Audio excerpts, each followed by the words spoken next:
Eleanor Whitmore pressed her last 40 cents into the palm of a boarding house keeper and watched the woman drop them back into the mud without a word. Not a word, just a closed door. Thomas tugged her sleeve. "Mama, are we going to sleep outside again?" She did not answer. She picked up the coins. She did not cry. Not in front of him. Not ever in front of him. If this story moves you, please subscribe to our channel. Leave a comment telling us what city you're watching from. I want to see how far this story travels. Hit that bell so you never miss what comes next. Now let's go back to Willow Creek, 1887, and find out what happens when one woman refuses to disappear. The coins were cold. Eleanor Whitmore had turned them over in her palm so many times in the past 3 days that she could feel every ridge, every scratch, every year of wear pressed into the copper like a kind of history. 40 cents. That was what remained of the life she and Robert had built together over 11 years of marriage, 2 miscarriages, 1 surviving child, and a mining town that had taken everything it could take, and then taken Robert himself on a gray Tuesday morning in October when a shaft collapsed 200 feet below the earth, and didn't give him back. She had not expected the grief to feel like anger, but it did. She had not expected the town of Grover's Hollow, where they'd spent those 11 years, to move so quickly after Robert's burial. But it had. The company men came 3 days after they put him in the ground. They were polite about it, which was somehow worse than if they'd been cruel. They explained in quiet voices that the company house belonged to, the company that widow's allowance didn't exist in the charter, and that she had 2 weeks to make arrangements. She had made arrangements. She had sold everything that would sell. Robert's tools, his good coat, the rocking chair her mother had shipped from Virginia. She had packed what remained into a single worn suitcase and a cloth bag, and she had taken Thomas by the hand, and she had walked to the stage line office, and she had said to the man behind the counter, "What is the furthest town this line reaches that I can afford?" He'd looked at her coins without expression. "Willow Creek," he said. Barely. She didn't know a soul in Willow Creek. That had seemed at the time like it might be an advantage. She had been wrong. The stage pulled into Willow Creek on a Thursday afternoon in late November, and the cold came through the gaps in the coach walls like it had a personal grievance. Thomas slept against her shoulder, his breathing the shallow, slightly ragged sound that had worried her for the past 2 months. He was 7 years old, and he had his father's jaw and his father's stubbornness and a cough that wouldn't leave him no matter what Eleanor tried. She stepped off the stage onto a main street that was exactly what she'd expected and nothing she'd hoped for. 3 blocks of storefronts, a church at the far end, a livery stable, a saloon. Mud in the street from a recent rain. A few men on the boardwalk who glanced at her and then looked away the way men looked away from problems they'd already decided weren't theirs. Thomas stood beside her and said, "It's smaller than Grover's Hollow." "It is," Eleanor said. "Is this where we live now?" She picked up the suitcase. "Let's find out." The first boarding house was run by a woman named Mrs. Delacourt, who opened her door, looked at Eleanor, looked at Thomas, looked at the suitcase, and said, "I don't take widows with children." "Ma'am, I'm looking for work. I'm not asking for charity. I can cook, I can clean, I can take in mending. I said I don't take widows with children." Mrs. Delacourt's voice was not unkind. It was something worse. It was final. The boy looked sickly. "I can't have illness spreading through my house. I've got other guests to consider." The door closed. Eleanor stood on the step for a moment. She breathed. She turned around. She was busy, she told Thomas. He was 7, and he looked at her with eyes that were too old for 7, and he did not say anything. The second boarding house was run by a man named Garrett, who told her without opening the door more than 6 inches that he'd heard she was coming.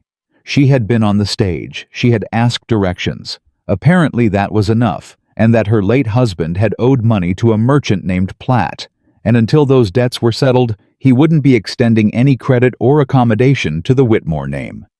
"Robert's debts were Robert's," Eleanor said. "I didn't sign anything. Don't matter what you signed, ma'am. Matters what people know." He shut the door. She stood in the street. The cold was serious now. The sun was dropping. Thomas's hand in hers was small and chilled, and she could feel him trying not to shiver because he knew the way children know things, adults think they're hiding, that shivering would worry her. She went to the general store because it was the warmest-looking building, and because she needed to think, and because standing in a store was not the same as begging, even if it felt like it. The man behind the counter was named Holt. He was not unfriendly exactly. He was careful. "I'm looking for work," Eleanor said. "Housekeeping, cooking, laundry, whatever someone needs. I'm a hard worker, and I can provide references from Grover's Hollow." Holt looked at her. He looked at Thomas, who was investigating a barrel of dried beans, with the focused attention of a child determined to appear occupied. He looked back at Eleanor. "It's not a good time of year," he said. "Most ranches are shutting down for winter. People aren't hiring. Someone must need something." He hesitated. She saw it. There was something behind his eyes that she couldn't read. Not quite pity, not quite guilt. Something that looked like a man doing a calculation and not being entirely satisfied with the result. "There's Nathan Caldwell," he said finally, and he said it like he was releasing something he'd been holding on to. "Got a ranch about 4 miles east. Lost his wife some years back, runs the place with a few hands. Word is his kitchen situation is—" He paused, lacking. "Does he need someone?" "Don't know if he needs someone, or just needs someone to tell him he does." Holt seemed to realize he'd said something personal and straightened up. "He comes in Fridays for supplies. That's tomorrow." "I can't wait until tomorrow," Eleanor said. She said it quietly. She did not explain why. She did not tell him that she had 40 cents and no room and a child with a bad cough, and that waiting until tomorrow was not a financial calculation she could make. She simply said it and looked at him and let him draw his own conclusions. Holt looked at Thomas again. Thomas had moved on from the beans and was now studying a display of pocket knives with the same grave attention. "I suppose," Holt said slowly, "I could tell you how to get there." The road east of Willow Creek was nothing but 2 wheel ruts through dead winter grass, and Eleanor walked it with Thomas at her side, and the suitcase switching from hand to hand as her arms tired. 4 miles was 4 miles. The cold came down harder as the afternoon thinned out. Thomas asked twice if they were almost there, and she said yes both times, and the second time she said it, she didn't know if it was true. She smelled the ranch before she saw it. Wood smoke, animals, the particular combination of hay and cold air and worked leather that she associated with places where people actually lived, where living happened, as opposed to places where people merely existed. Then the buildings came into view, and she stopped walking for a moment just to look. It was not a grand ranch. It was not the kind of place that made you understand immediately why a man might be proud of it. It was a working ranch, which meant it looked like work had happened to it for a long time. The main house was 2 stories wood-sided with a porch that ran along the front, and a chimney sending up a thin thread of smoke. The barn was larger than the house. There were outbuildings, a corral, the remnants of what had once been a kitchen garden along the south wall. It looked like a place that had given up on certain things. She walked to the front door and knocked. Nobody answered. She knocked again. A hand, one of the ranch workers, appeared from around the side of the barn and looked at her with the specific expression of a man encountering something he hadn't expected and wasn't sure what to do about. "Help you," he called. "I'm looking for Mr. Nathan Caldwell. He's in the barn." The man, young, broad-shouldered, wearing a coat that had been mended in 3 places, studied her for a moment. "You selling something?" "No." "You from town?" "I just came from town." He seemed to find this answer acceptable in some limited sense and jerked his chin toward the barn. "Go on then. He ain't in a real talking mood, but I don't suppose that'll stop you." She didn't know what to make of that. She took Thomas by the hand and walked toward the barn. The barn door was open 6 inches. She could hear movement inside, the sound of someone working with focused attention in the particular way people worked when they were trying not to think. She pushed the door open and stepped inside. Nathan Caldwell was mending a harness. He was sitting on an overturned crate in the near dark. A lantern hung above him, throwing yellow light down over his hands, and he was working the leather with the automatic precision of a man who had done this particular task hundreds of times and did not need his full mind to do it. Which left Eleanor would later understand too much of his mind, free for other things. He was not what she'd expected, though she hadn't known what she'd expected. He was somewhere past 40, not yet old, but with the weathered look of a man who had spent most of his years outdoors and had not been particularly careful about it. Dark hair going gray at the temples. Hands that were large and calloused and currently very still because he had heard her come in and had stopped working and was looking at her with gray eyes that were guarded in the particular way of people who had learned that unexpected visitors generally meant unexpected problems. "Mr. Caldwell," she said. "Ma'am." He did not stand. He did not look unfriendly. He looked simply like a man who was waiting to find out what kind of problem this was going to be. "My name is Eleanor Whitmore. I arrived in Willow Creek today on the stage from Grover's Hollow. I was told you might have need of a housekeeper." He looked at her. He looked at Thomas, who had come in beside her and was now looking around the barn with undisguised interest. He looked back at her. "Who told you that?" "Mr. Holt at the general store." Something moved across his face. Not quite irritation, something more complicated. "Holt talks too much," he said. "He talked enough," Eleanor said. "Mr. Caldwell, I'm not here to ask for charity. I'm a good cook. I keep a clean house. I can manage a kitchen and a household, and I work hard.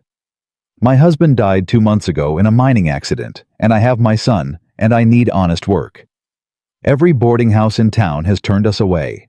I walked 4 miles to get here, and I'll walk 4 miles back if I have to, but I'd like to ask first if there's anything you need done."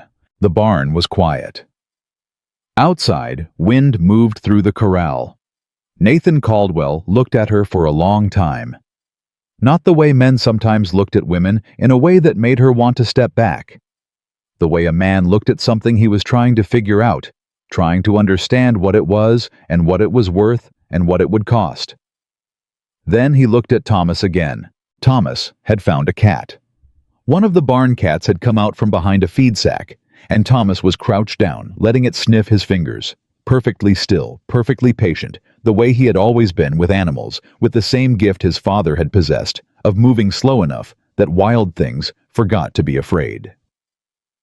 Something in Nathan Caldwell's face shifted. It was not a dramatic shift. It was the kind of shift that happened in a man's face when a thought he hadn't planned arrived and settled, and he didn't quite know what to do with it yet. "What's the boy's name?" he said. "Thomas." "How old?" 7. Another pause. "He looked like his daddy." Eleanor felt the question land somewhere below her sternum. "Yes," she said. "He does," he said.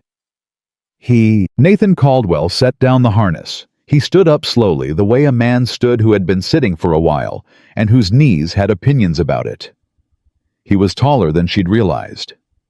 He walked to the barn door and looked out at the main house the way a man looked at something he lived with, but did not entirely understand. "Kitchen's a mess," he said. "Been a mess since he stopped. Been a mess for some time. I've got 4 hands and none of them cook worth a damn, and I've been doing it myself and doing it badly." "I can fix a kitchen," Eleanor said. "Stove needs work. Pantry's nearly empty." "I can work with what's there." He turned and looked at her. "I'll pay fair wages. You'd have a room for yourself and the boy off the back of the house. It's not much of a room." "It has walls." The corner of his mouth moved. Not quite a smile. Something that might have been the memory of one. "It has walls." "Then it's more than we have at the moment." He nodded once. It was the kind of nod that ended an argument, or began an agreement, and she wasn't sure which this was, except that it felt like both. "You can start tomorrow," he said. "First thing." "I can start tonight," Eleanor said. "If the stove works well enough to make supper." He looked at her again, then he said, "It works well enough," and walked out of the barn toward the house, and after a moment, she picked up the suitcase and took Thomas by the hand and followed. The kitchen was worse than a mess. It was not merely disorganized or dirty, though it was both of those things. It was a room that had stopped being a kitchen some time ago, and had become instead a place where men deposited things they didn't know what to do with and retrieved them without ceremony. There were tools on the table. There was a pile of mending in the corner that had nothing to do with the kitchen. The stove was thick with old grease, and the pot hanging above it had something dried in the bottom that Eleanor did not examine closely. Thomas stood in the doorway and looked at it. "It's bad," he said. "It is," Eleanor agreed. "Can you fix it?" She set down the suitcase and took off her coat. "Light me that lamp," she said. "The one on the shelf there." Thomas lit the lamp. Eleanor found an apron on a hook behind the door, stiff with disuse, and put it on and started. She found flour in a tin that was still good. She found salt and lard, and a partial sack of cornmeal, and 3 eggs in a clay bowl. And she found wood for the stove, and she built the fire up, and she cooked. She made cornbread, and she made a pot of beans from what was in the pantry, and she fried the salt pork she found hanging in the cold room, and she made coffee. Strong coffee, the way her mother had made it, the way she had always made it, and she set the table with what plates she could find. She called out the back door into the cold. She did not know how to call ranch hands to supper. She simply called out that supper was ready and stood back. They came in one at a time. 4 of them, plus Nathan, and they stood in the doorway of the kitchen, looking at the table the way men looked at something they'd stopped believing in. The youngest one, a boy of maybe 20, with a sunburned face and a hat he forgot to remove until the man next to him elbowed him, said, "That's cornbread." "It is," Eleanor said. "Fresh cornbread." "Yes." He looked at Nathan. Nathan's expression gave nothing away. The boy sat down. The others followed.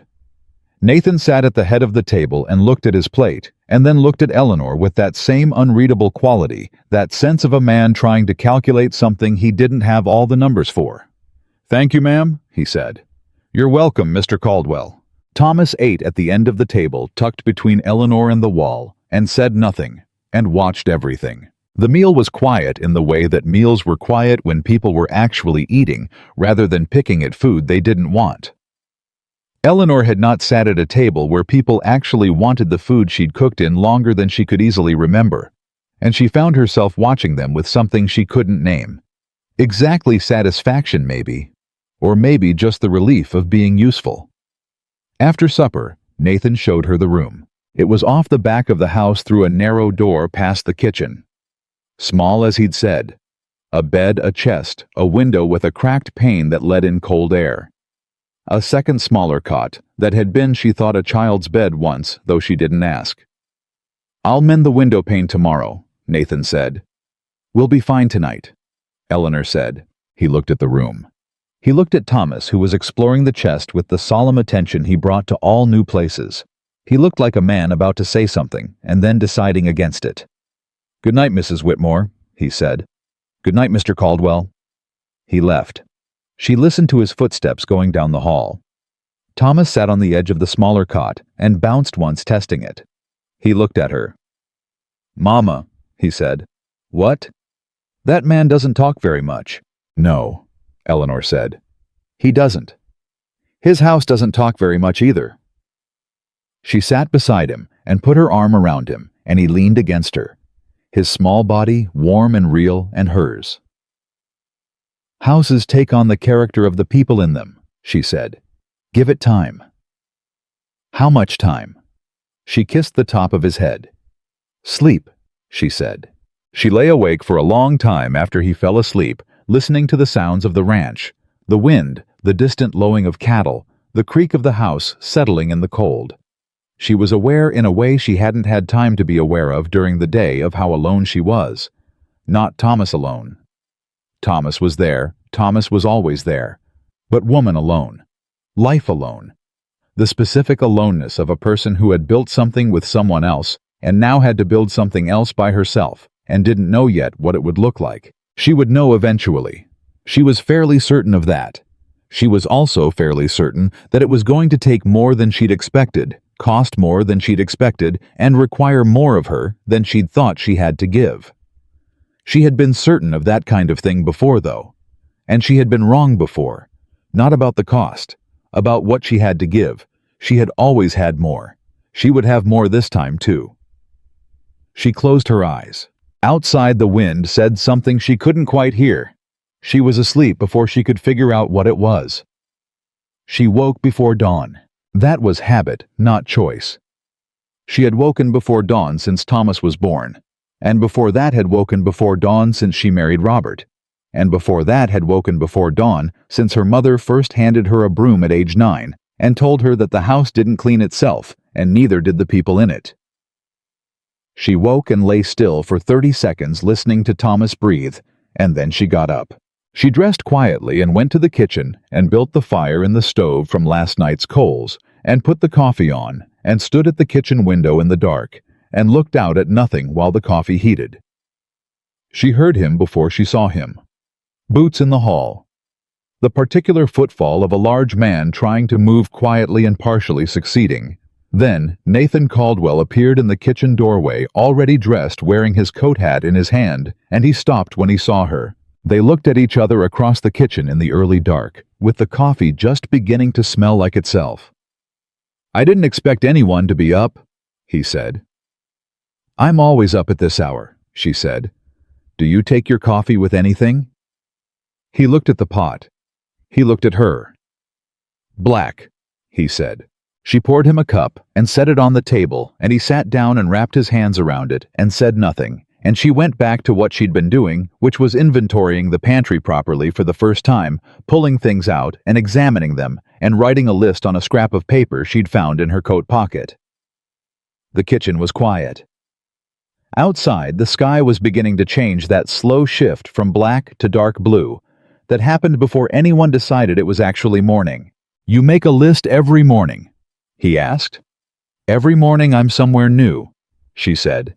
"Until I know what a kitchen has and what it needs, I can't cook in it right." He drank his coffee. "You've worked in a lot of kitchens." "A few?" "Before the mining town." She glanced at him. He was not asking a question exactly. He was stating a thing and leaving space around it in case she wanted to fill the space. She respected that. "My mother ran a boarding house in Virginia," she said. "I learned in her kitchen. Then I married Robert and cooked in our kitchen and sometimes helped neighbors when they needed it." "Virginia's a long way from here." "A lot of things are a long way from here." He didn't answer that. He finished his coffee and stood up and put his hat on and said, "I'll need the men fed by 6, whatever you can manage." "They'll be fed," she said. He walked to the back door and stopped with his hand on the latch. He did not turn around. "Mrs. Whitmore," he said. "Yes." A pause. "That was a good supper last night." He went out before she could answer. She stood in the kitchen with her list and her inventory, and the smell of coffee and the beginning of morning coming through the window, and she felt something she hadn't felt in 2 months. She felt like she was somewhere. Not like she belonged somewhere. Not yet. That would take time, and she knew it, and she was not a woman who confused being somewhere with belonging. Somewhere not after 34 years of life had taught her the difference. But being somewhere was a start. She turned back to the pantry. There was work to be done. The days that followed moved the way early winter days moved in that country, which was to say quickly when you were busy and very slowly when you weren't, and Eleanor made sure she was always busy. She scrubbed the kitchen from floor to ceiling. She reorganized the pantry. She found the source of the smell in the back corner of the cold room, which turned out to be a jar of something that had been preserved in the previous decade and had long since made its peace with its own ending, and she disposed of it and aired out the corner. And the smell diminished to merely old building rather than active catastrophe. She cooked 3 meals a day, and she cooked them well. The ranch hands who had been eating Nathan's cooking for God knew how long, and had clearly reached an accommodation with the possibility that real food was simply behind them. In life began appearing in the kitchen at odd hours with the specific manner of people who could not quite believe that the food kept happening. The young one, whose name was Billy, took to leaving his coffee cup on the counter in the morning with a hopefulness that Eleanor found both transparent and touching. Thomas watched all of this. He was a watchful child, by nature had always been. He absorbed things slowly and completely, the way dry ground absorbed rain, and then occasionally, when you least expected it, something grew out of him that you hadn't known was there. He watched the ranch hands with quiet interest and answered their questions when they asked him direct things, and otherwise stayed close to Eleanor, or stayed close to the barn where the animals were, where he had taken up a working relationship with the barn cats that seemed to satisfy all parties. He watched Nathan Caldwell with particular attention. Eleanor noticed this. She noticed it the way a mother noticed the things her child tried to hide from her, which was to say completely and immediately. Thomas was not hiding it exactly. He simply had not decided yet what to do with what he was watching. On the fourth morning, she came into the kitchen to find Nathan already at the table with a broken wooden toy horse in his hands. It was Thomas's. She had not known Thomas still had it. She thought he'd left it in Grover's Hollow. Nathan looked up. "Found it in the barn," he said. "Boy must have dropped it." He held it out. Eleanor took it. The front left leg had snapped off. It had been snapped off for some time, she could tell from the wear on the brake. Thomas had been carrying a broken toy without telling her. "I can fix it," Nathan said, "if you want." She looked at him. "Do you have what you need for it?" "It's a toy horse, Mrs. Whitmore, not a steam engine. I've got what I need." She set it on the table between them. He picked it up again and turned it in his hands, examining the brake. His big hands were careful with it, in the way hands were careful with small things that mattered. "Where'd he get it?" Nathan said. "His father made it," Eleanor said. Nathan was quiet for a moment. He said finally. It was not an inadequate sound. It carried something in it. He fixed the toy. He did it that afternoon on the workbench in the barn, and he did it well, better than new, because he reinforced the other 3 legs while he was at it, and he left it on the kitchen table that evening without ceremony. Thomas found it after supper. He stood at the table holding it, and Eleanor watched his face go through something she couldn't fully read, and then settle into a careful stillness that was its own kind of feeling. He took the toy to the barn the next morning. To show it to the cats, Eleanor thought. Or to bring it somewhere that felt like what his father had built, something made of work and care and practical knowledge. She didn't know.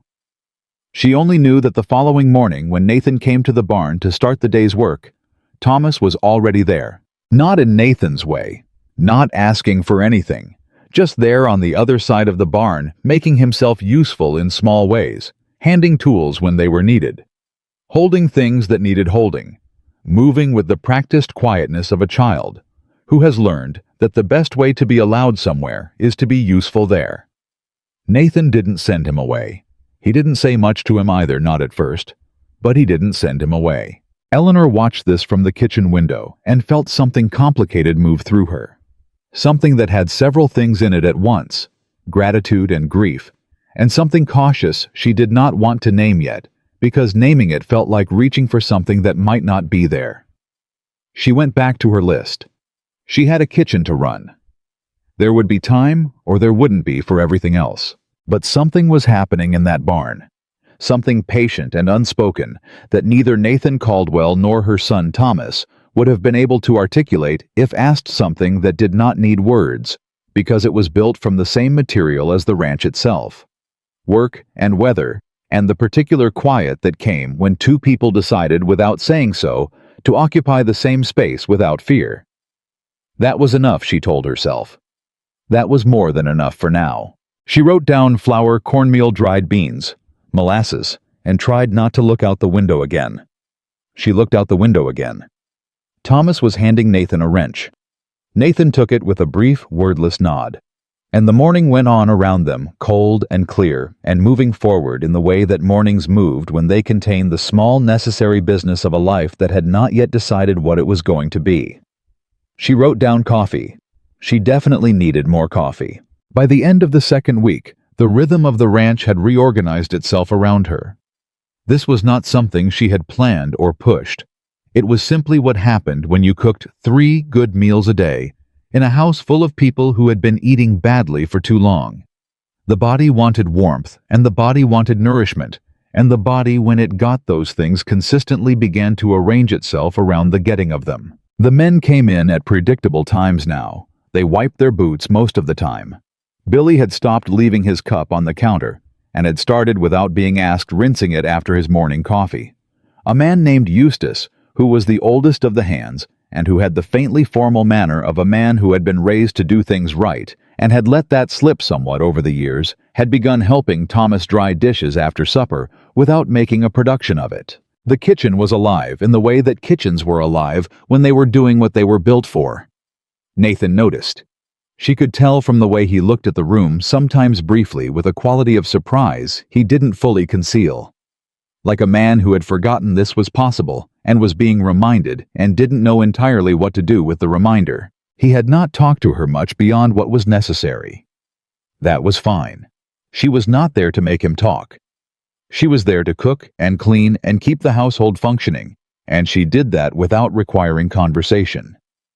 But the mornings had become a different thing. She was always up before him, but only barely. And he came to the kitchen each morning and she had his coffee ready, and he sat at the table with it, and sometimes he said things, and sometimes he didn't, but he was there, and she was there, and the kitchen was warm, and outside it was winter, and something about all of that together made the silence feel less like absence, and more like its own kind of company. On a Wednesday morning, 17 days after her arrival, he set his coffee cup down and said without preamble, "My wife's name was Clara."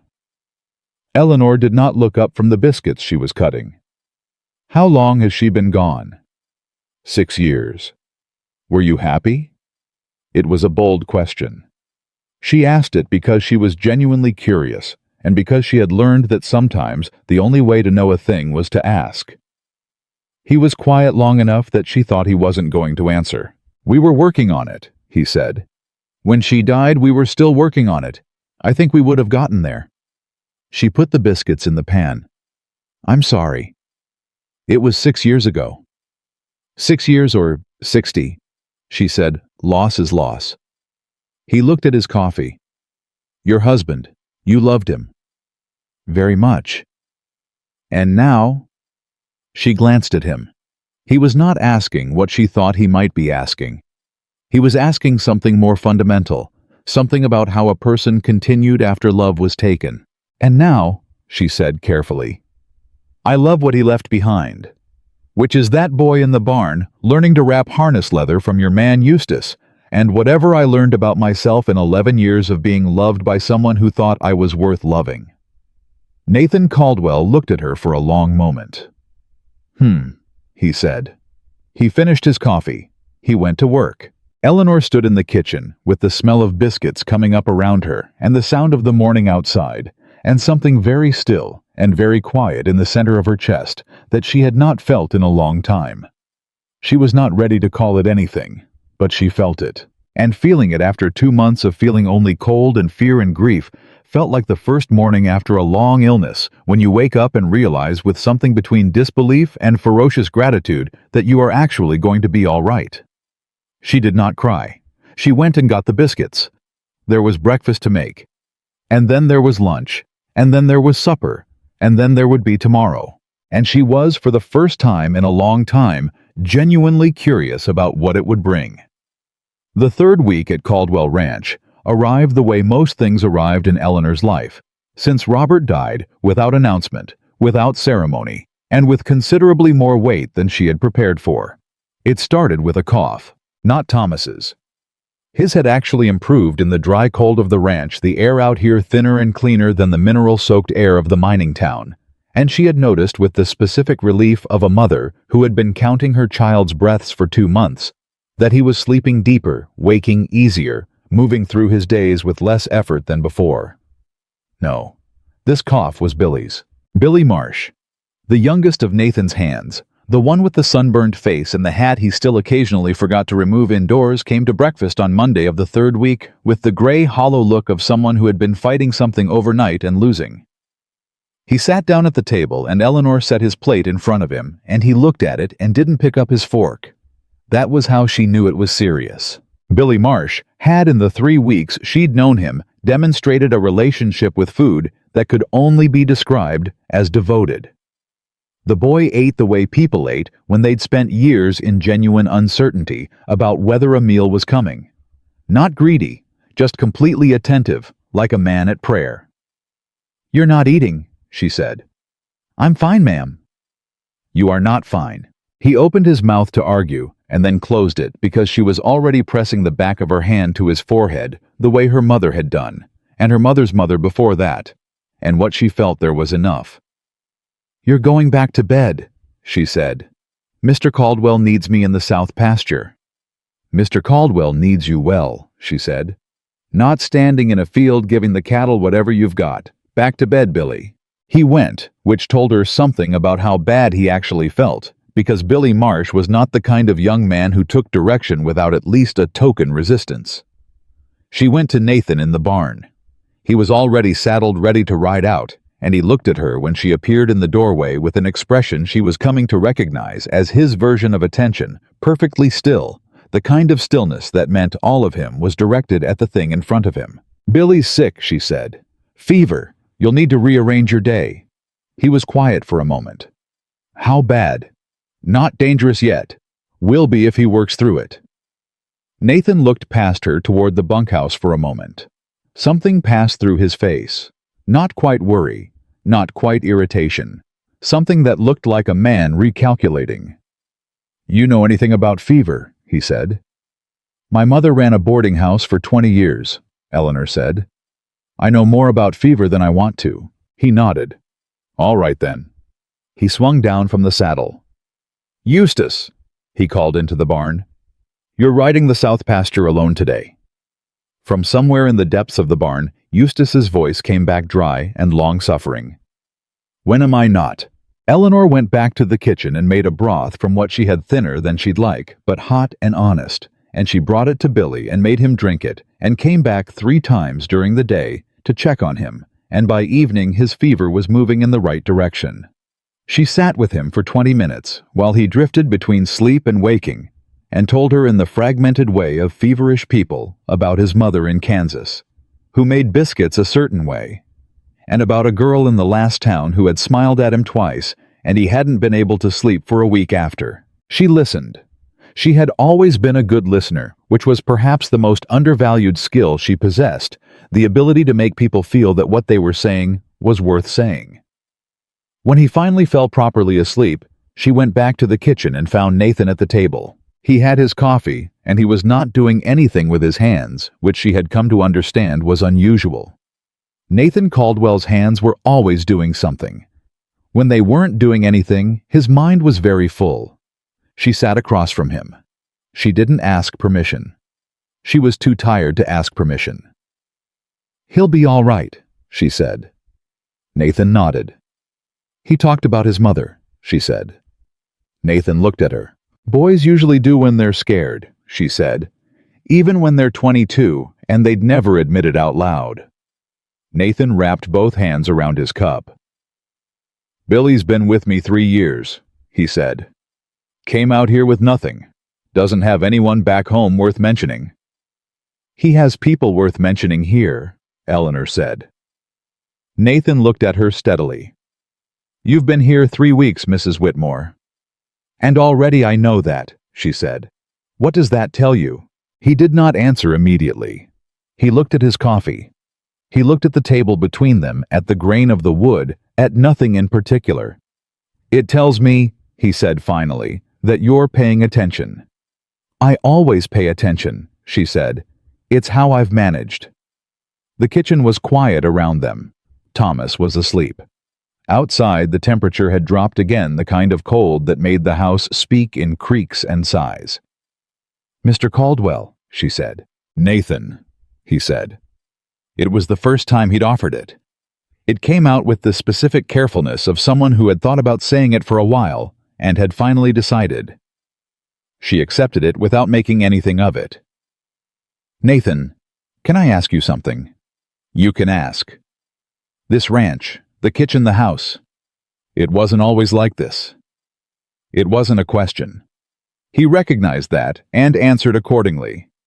"No," he said. "It wasn't." What happened to it? He was quiet for long enough that she thought he'd decided not to answer. Then he said, "Clara kept it. Not just the kitchen, the whole place. She had a way of she knew what things needed before they needed it. The house, the men, me." He stopped. "When she died," It was like something went out of everything. I kept the cattle alive. I kept the operation running. But the rest of it you let go, Eleanor said. I let it go, he confirmed. He said it without apology and without drama, and she respected that enormously. I understand that, she said. He looked at her. Not the same way you do, she said. We had 11 years, and you had 14. 14 years. And I've only had 2 months. But I understand the feeling of letting things go because holding them requires more than you have left after the grief takes its share. He was very still. The difference, she said, is that I have Thomas, and Thomas requires me to keep holding on, even when I don't want to. Nathan looked at the kitchen doorway toward the back of the house where Thomas was sleeping. He's a good boy, he said.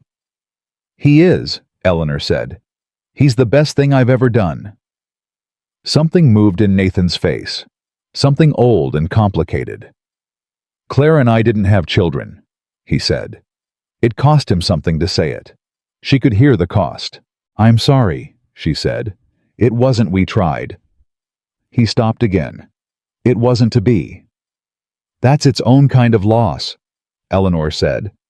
Everything is its own kind of loss, he said, and he said it with a weariness that was not self-pity, but just accumulated truth.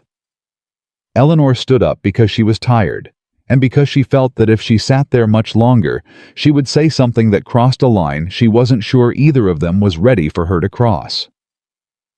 Good night, Nathan, she said. Good night, Eleanor. She stopped. He had not called her Eleanor before. He had barely called her anything before. She didn't turn around. She walked to the hallway and went to her room and lay in the dark and listened to Thomas breathe and thought about 14 years and a woman named Clara who had known what things needed before they needed it and had kept this whole place alive just by paying attention. She thought she understood Clara.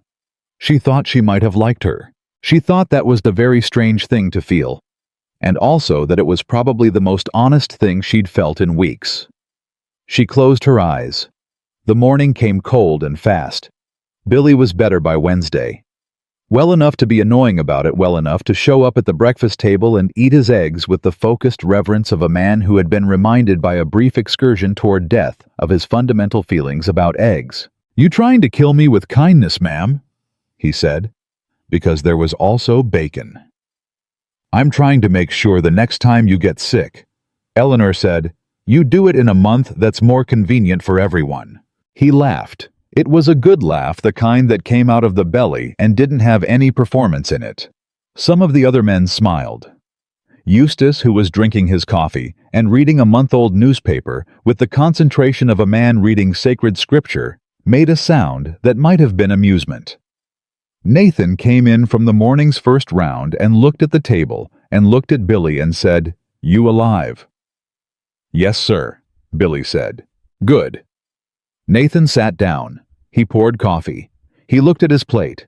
He looked up and found Eleanor across the kitchen, and something moved between them that was not quite a look and not quite a conversation, but was both of those things and also something else.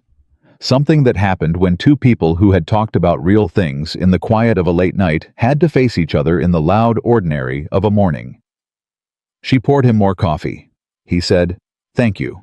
That was all. It was enough. The trouble arrived on a Friday in the form of a wagon, and the wagon contained a man named Gerald Platt. Platt was the merchant who had Robert's unpaid debts on his books, and he was the reason the second boarding house in Willow Creek had turned Eleanor and Thomas away, and he was, as Eleanor could tell the moment he climbed down from the wagon in the yard, exactly the kind of man who kept debts on his books. Not because he needed the money, but because debts on books gave you a reason to appear in people's lives at inconvenient times. He was thick through the chest and neck with the complexion of someone who spent his time indoors calculating and his weekends outdoors explaining those calculations to people who owed him. He had a smile that was several sizes too large for his face, and that had nothing to do with being pleased. Nathan was in the yard when the wagon came in. Eleanor was at the kitchen window. Caldwell, Platt said and extended his hand in a way that was more declaration than greeting. Platt. Nathan shook it once briefly like a man completing an obligation. What brings you out here? Just making rounds. Platt looked toward the house. He had the specific quality of a man who had come to look at something and was working up to looking at it. Heard you'd taken on some help. I have. Widow woman. Whitmore. Nathan did not say anything. Her late husband owed me $212, Platt said. Outstanding debt. Just so you're aware of who you're housing on your property. Eleanor's hands went still on the counter. She heard Nathan silence the particular quality of it, a man who was deciding something. The widow didn't sign those debts, Nathan said. She benefited from the money spent. That's an interesting legal theory, Nathan said. You had any lawyer look at it? Something shifted in Platt's expression. I'm just saying. Town has a way of seeing things. Man takes a woman of questionable character onto his property. Questionable character. Nathan's voice was flat. Completely flat. Mrs. Whitmore buried her husband, traveled alone with a 7-year-old child, walked 4 miles in winter looking for honest work. You show me where the questionable character is in that. Platt smiled the big wrong smile. I'm just saying how it looks, Nathan. I've got friends on the town council. Property values. Reputation. These things matter in a business community. Then go talk to your friends on the town council, Nathan said. And come back when you've got something that resembles a legal claim. Till then, you're on my property without an invitation, and I've got work to do. Platt's smile shrank. Not disappeared. Just shrank to a size that was closer to its actual nature. You think on it, he said. That's all I'm saying. He climbed back into his wagon. Nathan watched him go. Eleanor stepped back from the window and stood in the kitchen with the particular sensation of a woman who has just heard herself defended in the yard by a man who owed her nothing, and the sensation was complicated enough that she needed a moment to let it settle. She went back to work. When Nathan came in for the midday meal, she set his plate down without comment. He ate. She refilled his coffee. You heard that, he said, not a question. I heard some of it, she said. He looked at her directly. Platt's a man who trades in other people's problems. You're not to pay any attention to him. It's not my attention I'm worried about, she said carefully. It's your reputation. My reputation has survived worse. Nathan. Eleanor. He said her name the way she'd said it herself in moments that required clarity. I'll tell you something once and I won't keep saying it. You are here because this ranch needed what you do and you needed work. That is an honest arrangement, and I won't apologize for it, and I won't explain it to Gerald Platt. She looked at him. All right, she said. All right, he said. He finished his meal. But Platt had planted something the way men like Platt always planted things, small and ugly and patient, built to grow in the dark without anyone tending it. And by the following week, Eleanor could feel it growing. It came through Billy first, who came back from a supply run to town on a Tuesday wearing an expression he was working hard to make neutral and failing. Everything okay in town? Eleanor asked. Fine, Billy said, in the voice of someone for whom everything was not fine. Thomas looked up from the table where he'd been drawing. He had his father's face for sensing tension, that slight stillness that meant he was listening with everything. Billy, Eleanor said. He took off his hat. He turned it in his hands. He was 22 years old, and he had just ridden 4 miles with something on his mind, and the distance had not made it lighter. Mrs. Delacourt told Mrs. Hayward, who told the Reverend's wife, who apparently told about half the town, he said to the hat, that a widow and a rancher living under the same roof, is she used the word improper, ma'am. And some other women are saying, I know what they're saying, Eleanor said. Billy looked up. It's all right, Billy. It ain't all right, he said, and there was an anger in it that surprised her, genuine and uncomplicated. You take better care of this place in 3 weeks than anybody has in years, and they're sitting in town talking about people talk, she said. They always have. Does Mr. Caldwell know? She was quiet.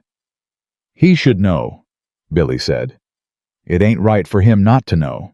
She looked at the window, at the barn, at the gray winter sky above the ranch that had begun in 3 weeks to feel more familiar than hostile. "I'll tell him," she said, when the time is right." Billy put his hat back on. He looked at her with the solemn directness of a 22-year-old who had not yet learned to dress his emotions in diplomacy. "The time is right now, ma'am," he said. "That's what I'd say." He went back outside. Thomas had been very still through all of this. Now he looked at his mother with his father's old eyes in his child's face. "Are we going to have to leave?" he said. Eleanor sat down across from him. She picked up his drawing and looked at it. It was a drawing of the barn recognizable, if not precise, with 4 cats in various positions of sitting. "What makes you ask that?" she said. "Because that's what happened at the other places," Thomas said. "People talked, and then we had to go." She looked at him. She put the drawing down. "Thomas," she said, "listen to me. Do you like it here?" He thought about it with the seriousness he brought to real questions. "Yes," he said. "Why?" He thought again. "Because the cats don't run away from me anymore. And because Eustace showed me how to tie a knot that doesn't come undone. And because—" He stopped. "Because what?" "Because it feels like something," he said, and he said it with the frustrating precision of a 7-year-old who had identified a thing but did not yet have the vocabulary for it. "I don't know what, but something." She reached across the table and put her hand over his. "We're not going anywhere," she said. She said it with more certainty than she felt, and she knew he heard the gap between what she said and how she said it, because he was his father's son, and his father had never been fooled by her bravery either. But he nodded. He picked up his drawing. He added a 5th cat. She told Nathan that evening. She did not wait for a quiet moment or a perfect opening. She walked out to the barn at the end of the day's work while he was unsaddling, and she said, "I need to tell you what's being said in town." He stopped what he was doing. He did not turn around. He finished unbuckling the saddle and lifted it off and set it on the rail, and then he turned around. She told him, all of it. Mrs. Delacourt and Mrs. Hayward and the Reverend's wife and the word improper and what Platt had said in the yard and what it likely meant for his standing in the community.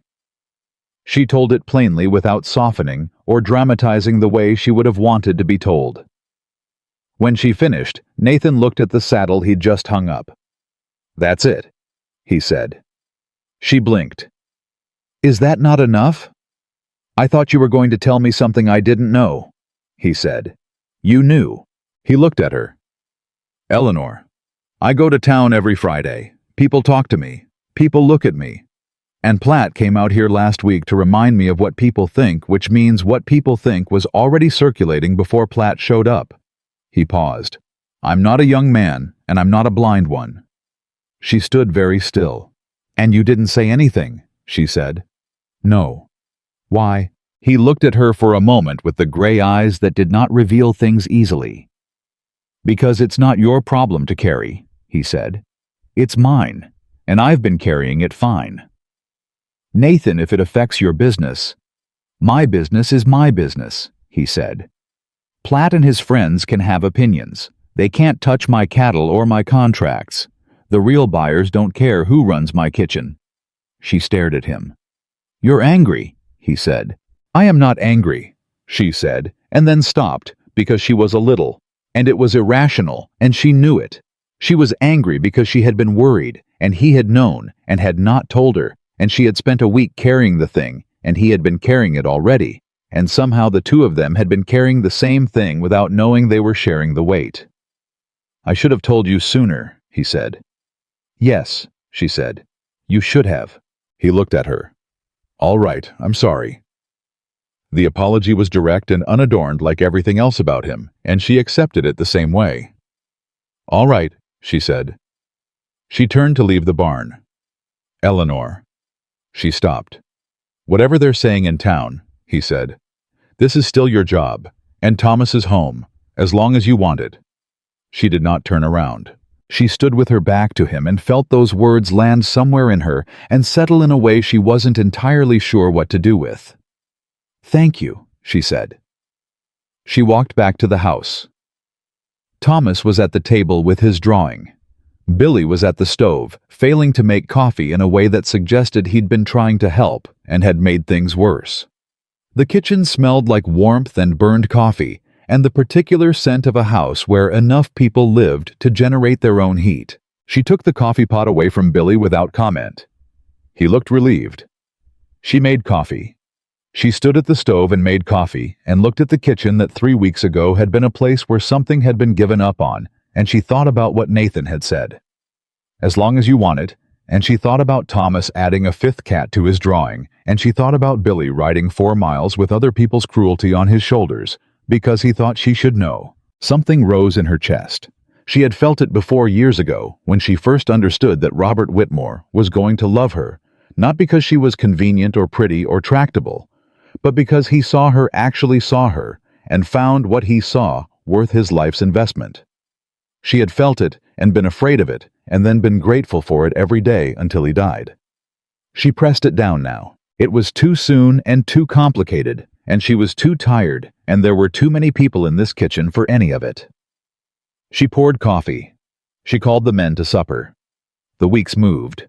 Thomas began getting up early to go to the barn, not because Eleanor sent him, but because he wanted to. He wanted to be there when Nathan came in from the first check of the morning, and he wanted to hand tools when tools needed handing, and he wanted to learn in the specific, urgent way of a child who has found the thing that interests him and cannot get enough of it. Nathan, for his part, taught without making a production of teaching. He showed things once clearly and then let Thomas practice, and when Thomas got something wrong, he didn't make him feel wrong, he just showed it again. He was the same way with the ranch hands, and they'd been following him for years, so Eleanor assumed this was simply how he was. But she watched it with Thomas and felt the particular bittersweet of watching your child be seen by someone who is not you. Robert would have liked this man. She thought it one morning before she could stop herself, and then sat with it. The thought with the surprise and the ache of it, and eventually, something that was almost peace. Robert would have liked Nathan Caldwell. He would have respected the work and the honesty and the way he treated small things with the same care as large ones. He would have sat across from him at a table, and they would have talked about cattle and weather and what a man's responsibilities were to the people on his land, and they would have understood each other. She missed Robert with a sharpness that still caught her sometimes when she wasn't braced for it. She also, and this was the part she was still figuring out how to carry, did not want to leave this place. Not for Robert's sake, not to honor his memory, not because leaving was wrong. She didn't want to leave because she did not want to leave, because the kitchen was hers now, in the way that a kitchen became yours through labor and intention, and the accumulated weight of meals and mornings, and people fed and cared for. Because Thomas was happy. Because she was... She caught herself. She went back to the bread she was making. She punched it down harder than strictly necessary. The letter arrived on a Thursday, which was not a day when anything was supposed to arrive. It came with a writer Eleanor didn't recognize, a young man who handed it to Nathan in the yard without ceremony, and was paid for the trouble and rode back out. Nathan stood in the cold looking at the envelope. He came inside. He sat at the kitchen table. He looked at the letter. Eleanor set coffee beside him and said nothing, and went back to her work. Which was how she'd learned that Nathan sometimes needed her close, and did not need her present, that there was a distinction, and it mattered to him. He opened the letter. He read it. He set it down. "Charles Whitaker wants to buy 300 acres of my east pasture," he said. She turned around. "The east pasture is some of your best grazing." "It is." "Then you won't sell." He looked at her. "It depends on the price." "Nathan." "I know." He rubbed his face with both hands in the way of a man who has been awake longer than is good for him. "He's been after that pasture for 2 years. Every time I say no, the offer goes up and the pressure goes with it." "What kind of pressure?" He hesitated. "Nathan." She came to the table and stood across from him. "What kind of pressure? Whitaker controls the water rights on the North Fork, he said. He hasn't done anything with that yet, but he could divert it. In a dry year that affects my north pasture badly enough that I might not have a choice but to sell. The kitchen was quiet. He's waiting for a dry year, she said. That's my belief. And this letter is a reminder that he's still waiting and still patient.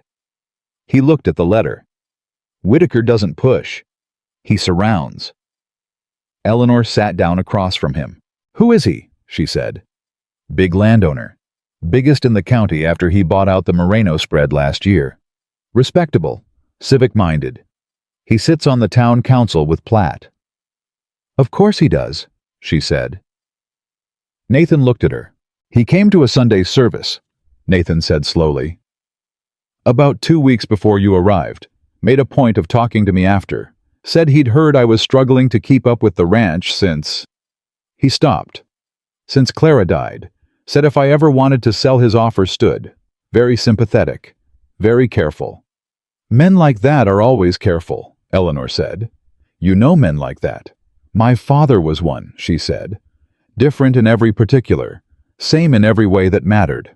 Nathan looked at her with a kind of quiet attention she was beginning to recognize as one of his specific qualities, the ability to listen to something hard without making it harder. What do you want to do? She said. Hold, he said. Like I always have. And if it's a dry year, then I'll figure it out when it's a dry year. He folded the letter and set it aside. I didn't build this ranch by planning for everything that could go wrong. I built it by dealing with things when they came. That's either very brave or very stubborn, she said. In my experience, he said, it's usually both. Something shifted in the kitchen, then some small thing. The way small things shifted when two people who had been speaking carefully began without quite deciding to speak less carefully. You should know, Eleanor said, that if Whitaker or Platt is using your association with me as part of the pressure. Eleanor, I'm saying if my being here makes your position harder. Eleanor. His voice was quiet and firm and landed on her name with a weight that stopped her. I know what you're going to say, and I don't want to hear it. She looked at him. You're going to say that you'll leave, he said. That it would be better, cleaner, less complicated. You're going to offer to go because you've decided that's what protecting me looks like. He looked at her steadily. And I'm telling you that it isn't. She could not for a moment speak. This ranch has been quiet for 6 years, he said. The kitchen has been empty. The table has been a place where men ate badly without knowing it could be otherwise. Thomas has been talking to my horses, and my horses are better for it. Something moved in his jaw, a tightening. I am not in the habit of letting things go that have made this place better. Not because of Gerald Platt, not because of Charles Whitaker, not because of any collection of talk in any town. He picked up his coffee. He drank it. He stood up. He put on his hat. There'll be 3 riders coming in late today from the north fence, he said. They'll be cold and they'll be hungry. They'll be fed, she said. He nodded. He went to the door. He stopped. He said without turning around, You're not the only one who is paying attention, Eleanor. I want you to know that. He went outside. Eleanor stood in the kitchen for a long time after the door closed. The fire in the stove made its small noises. Outside, she could hear Thomas's voice from somewhere near the barn, explaining something to someone with the earnestness of a child who has just learned a thing and cannot quite contain it. She put her hands flat on the table. She breathed. She was not a woman given to letting herself feel things before she understood them, before she could name them and fit them into the shape of her life, and know what they cost and what they meant and what she would do with them. But standing in that kitchen, in the warmth of a house that had been cold for 6 years and was no longer with the sound of her son's voice outside, and the lingering quality of words spoken plainly by a man who meant them, she felt something she could not yet name and was not yet sure she wanted to. She felt for the first time in 2 months like the future was a place she was going toward, not running from, going toward. She straightened up. She went to the pantry. Those 3 riders were going to be cold and hungry, and she had work to do, and she was God help her glad. The dry spell started in the first week of December. Eleanor knew it before Nathan said anything about it, because she could feel it in the air coming through the kitchen window each morning, a particular sharpness that had nothing to do with cold. The kind of air that hadn't seen moisture in too long and was starting to know it. She knew it from the way the men came in at mealtimes quieter than usual, the way Eustace checked the sky every time he walked between buildings, the way Nathan's morning silences at the kitchen table grew longer and more weighted. She did not ask. She waited. On a Tuesday morning, 9 days into December, Nathan came in from the north pasture before breakfast, which he never did. He sat down at the table, still wearing his coat and his hat, and he looked at the coffee she set in front of him with the expression of a man who has just confirmed something he had been hoping he was wrong about. "North Fork's running low," he said. She sat down across from him. "How low?" "Low enough to matter. Low enough that if it doesn't rain in the next 3 weeks..." He stopped. He looked at the coffee. Whitaker hasn't moved the diversion yet, but he can anytime he wants. And right now, the timing would hurt. How much would it hurt? "The north pasture feeds 60 head through winter," he said. "Without the water, I move them south. South pasture's already at capacity. I'd have to sell down the herd." He looked at her. "At winter prices, which means I sell low and I rebuild slow. And Whitaker knows this." "Whitaker's been watching this ranch for 2 years," Nathan said. "He knows everything." The kitchen was quiet around them.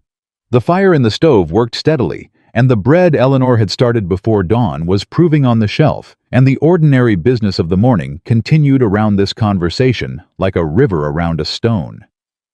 "Then he'll move the diversion," Eleanor said. "Probably. Soon. Before Christmas," Nathan said. "That's my guess. He'll want to give me time to feel the pressure before he makes his offer again. That's how he operates. He doesn't rush. He just makes the walls smaller." She looked at him. At the lines around his eyes that hadn't been there 6 years ago. She was certain of it, lines put there by 6 years of doing everything alone. At the hands wrapped around the cup, the same hands that had mended Thomas's toy horse on the workbench and handed it back without ceremony or expectation. "Nathan," she said, "I know what you're going to say." "You don't," she said. "You keep thinking you know what I'm going to say, and you're usually wrong." He looked at her. Something in his eyes shifted, something that was almost amusement and was also something else. "Then say it," he said. "What does the deed look like?" she said. "On the east pasture he wants. Have you had a lawyer look at any of this?" He was quiet for a moment. "Ed Garrett handled the ranch's legal work for years. He died in September. I haven't replaced him." "Then you need to," she said, "before Whitaker makes another move. You need someone who knows land law and water rights and what Whitaker can and can't legally do with that diversion." Nathan looked at her. "I grew up in a boarding house," she said. "My mother had a lawyer. She said a woman without a lawyer was like a house without a foundation. Pretty enough until the first hard rain." He did not answer immediately. "You know a lawyer," he said. "No," she said. "But Billy's been to every town in this territory. He might." She called Billy in from the yard. Billy stood at the kitchen table, still holding his gloves, and thought about it with the focused expression he brought to problems that interested him. "There's a man in Harlow," he said. "James Beaumont. Handles land cases. Tom Decker rode for his brother-in-law and says he's straight and he's sharp and he doesn't lose when he's right." "Harlow's a day's ride," Nathan said. "Yes, sir." Nathan looked at Eleanor. Eleanor looked back at him. "I'll go Friday," Nathan said. "After the supply run." "Send a wire first," Eleanor said. "Make sure he's there." Something moved across Nathan's face. Something that looked like a man recognizing a quality in another person that he had not fully appreciated until this moment. "All right," he said. He stood up and put his hat back on and went back out into the cold, and Eleanor watched him go and then went back to her bread and told herself firmly that the feeling in her chest was just the satisfaction of being useful and not anything more complicated than that. She did not entirely convince herself. The wire went to Harlow on Wednesday. The answer came back Thursday afternoon. Beaumont was available Friday, would meet Caldwell at his office at 10 in the morning. Nathan rode out before dawn Friday. Eleanor was up and had his coffee and a wrapped parcel of biscuits ready before he reached the kitchen, and he took them without comment, but looked at her for just a moment longer than necessary before he went out the door, long enough that she felt it somewhere she didn't have a name for yet. Thomas appeared in the kitchen 20 minutes later and looked at the empty chair where Nathan usually sat. "He's gone. Business in Harlow," Eleanor said. "He'll be back tonight." Thomas sat down and pulled his breakfast toward him. He ate 3 bites and then said without looking up, "Is the ranch in trouble?" She looked at him. "I hear things," he said simply. She sat across from him. She had learned with Thomas that lying was more expensive than honesty, because he always found out, and the cost of the discovery was higher than the original truth. "There are some difficulties," she said. "Nathan is working on them." "Is it because of us?" "No," she said. "People in town are saying—" "I know what people in town are saying," she said. "And it is not because of us. A man named Whitaker wants land that Nathan won't sell. That's a different problem, and it was there before we arrived." Thomas chewed. He thought. "I don't like Whitaker," he said. "You've never met Whitaker." "I don't like what he's doing," Thomas said with the precise correction of a child who means exactly what he says. "Neither do I," Eleanor said. That seemed to settle something for him. He finished his breakfast. He took his plate to the wash basin, which he had started doing without being asked about 10 days ago, and he put on his coat and he went out to the barn, which was his habit, his morning ritual. The thing that made this ranch his in the particular way. Places become yours through habit and return. Eleanor watched him go. She thought not for the first time that he was going to be all right. Whatever happened here, whatever the town said, or Whitaker did, or time brought, Thomas was going to be all right because he was already the kind of person who found his footing. She went back to work. Nathan came back from Harlow late Friday evening, long after supper, and Eleanor had kept a plate warm and had coffee ready, and she was still in the kitchen when he came in because she had stayed there ostensibly finishing the week's mending, actually just staying. He came in, hung his coat, sat down, and looked at the food. He looked at her. "Beaumont says Whitaker can divert the water," he said. "It's legal. The rights were established before I bought the North Pasture. There's nothing actionable unless he takes more than his established share, which he's careful not to do." Eleanor felt the words land. "All right," she said. "But," Nathan picked up his fork, "Beaumont also says there's a water compact from 1879, filed with the county. Whitaker's never cited it, which means either he doesn't know about it, or he's hoping nobody else does. The compact limits downstream diversion during drought conditions, and what we've got right now qualifies." She leaned forward. "Can you use that?" "Beaumont's filing an injunction Monday morning," Nathan said. "It won't stop Whitaker forever, but it buys time, keeps the diversion from happening while the court looks at it." "How long?" 2 months, maybe 3. "And if it rains in 2 months, then the problem solves itself," he said. "And Whitaker's leverage disappears." She sat back. She felt something loosen in her chest that she hadn't realized was clenched. "You ate," she said. "Not since the biscuits this morning." She pushed the plate toward him. He ate. She refilled his coffee.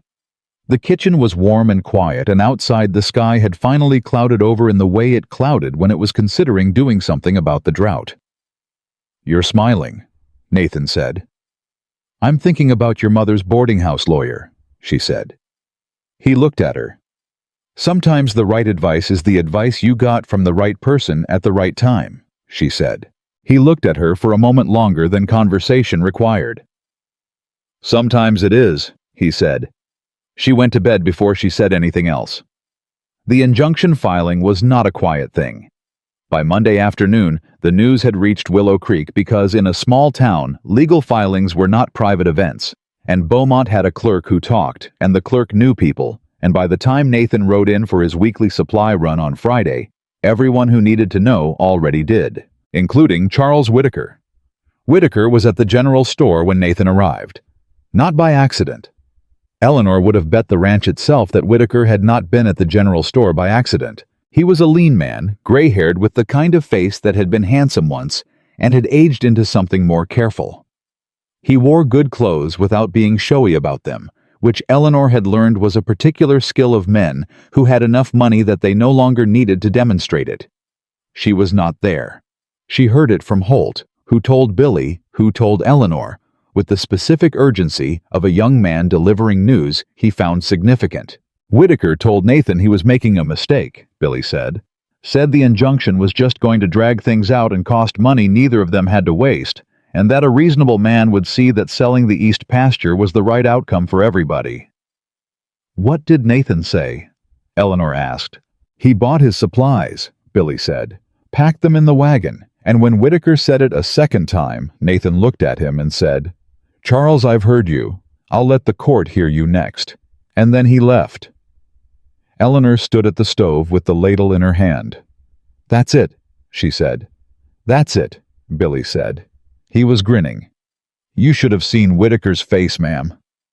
She turned back to the stove. She was also smiling. She did not let Billy see it. Nathan came back from town in the late afternoon, and he walked through the kitchen and stopped when he saw her face and said, Billy talked. Billy always talks, she said. I need better hands, he said without any real conviction and sat down. You have fine hands, she said. They're loyal, and they feed information upward, which is a quality you should value. He looked at her. Is that what you call it? That's what I call it. She set coffee in front of him. Are you worried about Whitaker? I'm always worried about Whitaker, he said. But I'm doing something about it, which means the worry is working the way worry is supposed to work. She looked at him. My husband used to say that, she said. That worry was just intelligence without a direction yet. Nathan looked at the table. He sounds like a man worth knowing. He was, she said. He was exactly that. The week that followed was the quietest week since Eleanor had arrived at the ranch. Quiet in the way that the air went quiet before a storm, not peaceful exactly, but contained everything holding its breath. Then Whitaker moved. Not with the water, not yet. He moved where Eleanor hadn't expected, where she hadn't thought to watch, which she later understood was exactly why he chose it. He moved through the church. The Reverend Alderman of Willow Creek's First Methodist Church was a man Eleanor had not met, but had heard described by Billy as decent and by Eustace as complicated. He was in Billy's telling the kind of man who genuinely believed what he preached, which made him dangerous in the particular way that sincere people were dangerous when someone who was not sincere got hold of them. Whitaker was on the church board. Eleanor learned this on a Wednesday morning when a woman appeared at the ranch gate.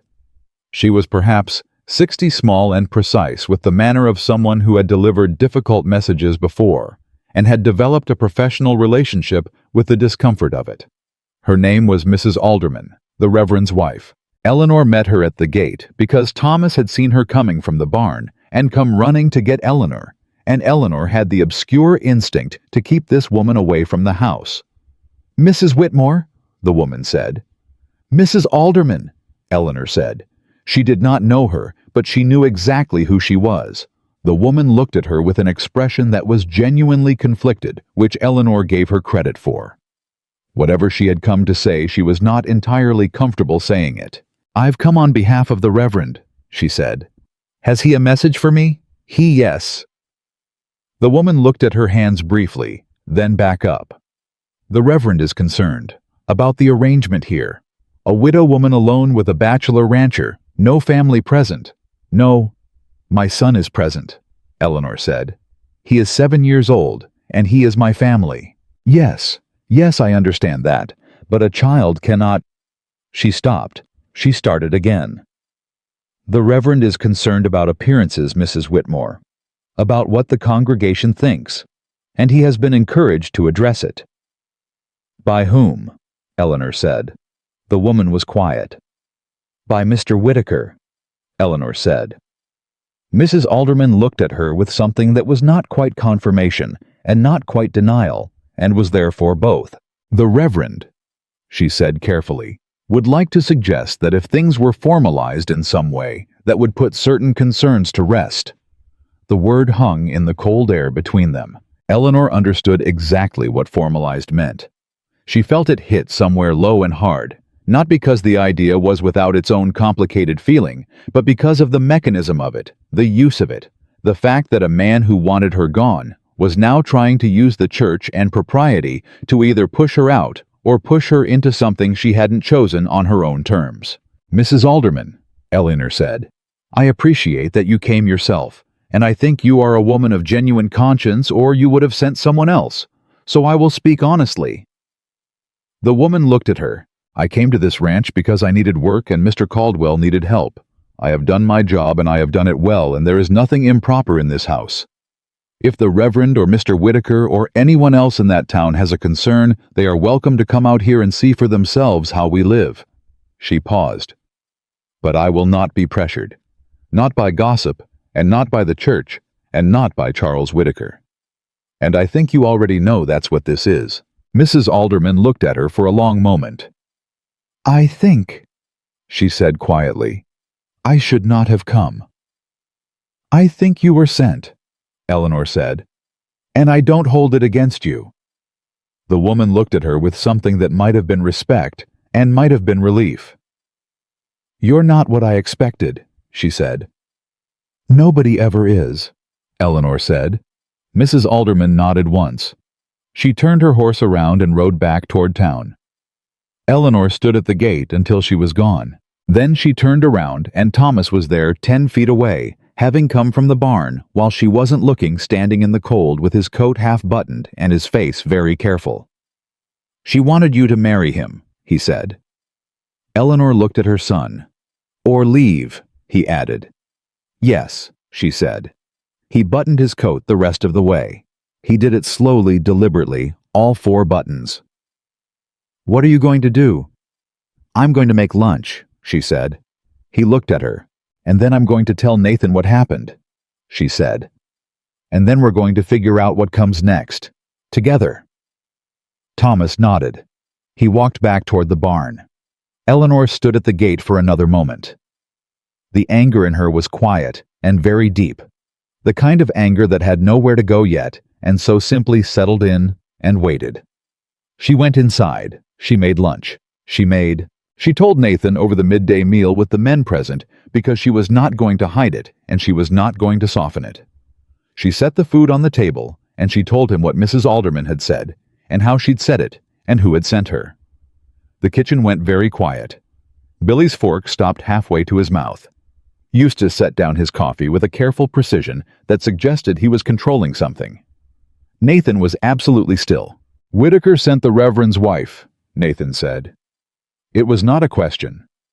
It was a man repeating a thing back so that he could feel the full weight of it. "Yes," Eleanor said. "To your door." "To the gate," she said. "I didn't let her to the house." Nathan looked at the table. Something in his face moved through several things in succession. Anger, yes. But also something more personal. Something that looked like a man who had spent years fighting a careful, patient enemy and had just watched that enemy move onto ground that he considered, that he had not previously admitted to himself, he considered protected. "Nathan," Eustace said, and his voice was low and deliberate. "You want my opinion?" "No," Nathan said. "You're going to get it anyway," Eustace said. "This ain't about the water rights anymore. Man's coming after your house now. And your house—" He stopped. He looked at Eleanor, and then looked back at Nathan with an expression so direct it was almost rude. "Your house has been worth something for the first time in 6 years, and Whitaker knows it." The kitchen was absolutely silent. Nathan looked at Eustace for a long moment. He looked at Eleanor. He looked at Thomas, who was eating his beans with the concentrated attention of a child pretending not to hear. "Eat your lunch," Nathan said. He set it to the table. Then he stood up and put his hat on and went outside. Eleanor heard his boots on the porch. She heard the porch creak. She heard him stop. She looked at his plate. The food barely touched, and she felt the weight of all of it, the weeks of careful arrangement that Whitaker was dismantling with the systematic patience of a man who had all the time in the world because he had enough money to make time not matter. Billy was looking at her. "He'll be all right," she said. "I know," Billy said. "I was looking at you." She looked at him. "Are you all right?" he said. 22 years old, and he asked it the way her brother might have asked, the way Robert might have asked direct, and without any embarrassment about the question. "I'm working on it," she said. He nodded. He picked his fork back up. He ate. She cleared Nathan's plate. She stood at the wash basin, and she thought about what Eustace had said. "Your house has been worth something for the first time in 6 years." She thought about it, and she thought about what Nathan had said weeks ago, "As long as you want it," and she thought about Thomas buttoning his coat at the gate and saying, "What are you going to do with the trust of a child who had already decided she would know?" What was she going to do? She dried her hands. She went to the door and went outside, and Nathan was at the far end of the porch, leaning on the railing with both hands, looking out at the land the way he looked at things when he was thinking at the deepest level he had. She stood beside him. She did not touch him. She simply stood. They stood like that for a while, long enough that the cold became something they were sharing rather than something happening to them. "I should have seen this coming," he said. "He's been planning it longer than you have," she said. "That's not your failure. That's just arithmetic." "I should have..." He stopped. He pressed his lips together. "I should have been clearer, earlier, about where I stood. I should have made it plain to the town, to Whitaker, what this ranch was and who was in it." She looked at him. "Nathan," she said carefully, "what are you saying?" He turned from the railing and looked at her, and there was something in his face she had not seen before, not the banked grief she'd come to recognize, or the patient determination, or the careful warmth he showed without ever acknowledging it. This was something raw. Something that had been there for a while and had run out of room. "I'm saying I don't want you to leave," he said. "And I'm saying I understand if what I'm about to say makes everything harder instead of easier, and I want you to know that I will not hold it against you if you tell me it's too soon or too complicated or not what you want." She did not speak. "I'm saying," he said, and his voice was the voice of a man choosing every word like it was the last word he had, "that what Eustace said was true. This house has been worth something again. You have made it worth something. You and Thomas. And I don't want to lose that because Charles Whitaker has decided to use it as a tool." She looked at him. The cold was serious. The sky above the ranch was gray and full of the suggestion of something coming. The land stretched out in every direction, brown and immense, and indifferent in the way that the land was indifferent, which was to say completely. "Are you asking me something?" she said. "I'm not asking you anything," he said. "Not yet. I don't have that right yet. I haven't earned it yet." He looked at her steadily. "I'm telling you what I feel, so that you know where I stand, so that whatever you decide next, you're deciding with all the information." She stood in the cold and looked at Nathan Caldwell and felt every complicated thing she'd been refusing to name for 6 weeks rise up and demand an accounting. She was not ready. She was not ready, and she knew she was not ready, and she knew that not being ready was not the same as not feeling. "Nathan," she said. "You don't have to say anything," he said. "I know I don't." She looked at him. "I'm going to say it anyway." She paused. The wind moved between them. "I don't want to leave either. I want you to know that. Whatever else I don't know, I know that." He looked at her. He did not smile exactly, but something in his face, something that had been held very tightly for a very long time, loosened a fraction. "All right," he said. "All right," she said. They went inside. They did not speak about it again that afternoon. They did not need to. It had been said, and it was in the room now between them. Not a burden, and not an obligation, but a fact that had been named and could be returned to when the time was right. Eleanor made supper. Thomas helped her set the table, something he'd begun doing of his own initiative, moving around the kitchen with a quiet competence that made her chest tight with something close to pride and very close to grief that he had grown so much without her noticing the growing. Nathan came in and sat at the table and looked at Thomas. "Heard you told Eustace the gray mare was favoring her left front," Nathan said. Thomas looked up. "She is," he said. "I noticed yesterday. She shifts her weight when she stops." Nathan looked at him for a moment. "You were right," he said. "I had a look this afternoon. She's got a stone bruise working. You've got a good eye." Thomas went very still in the way he went still when something landed in him that was bigger than he'd expected. "My father taught me to watch horses," he said. Nathan nodded. "He taught you well."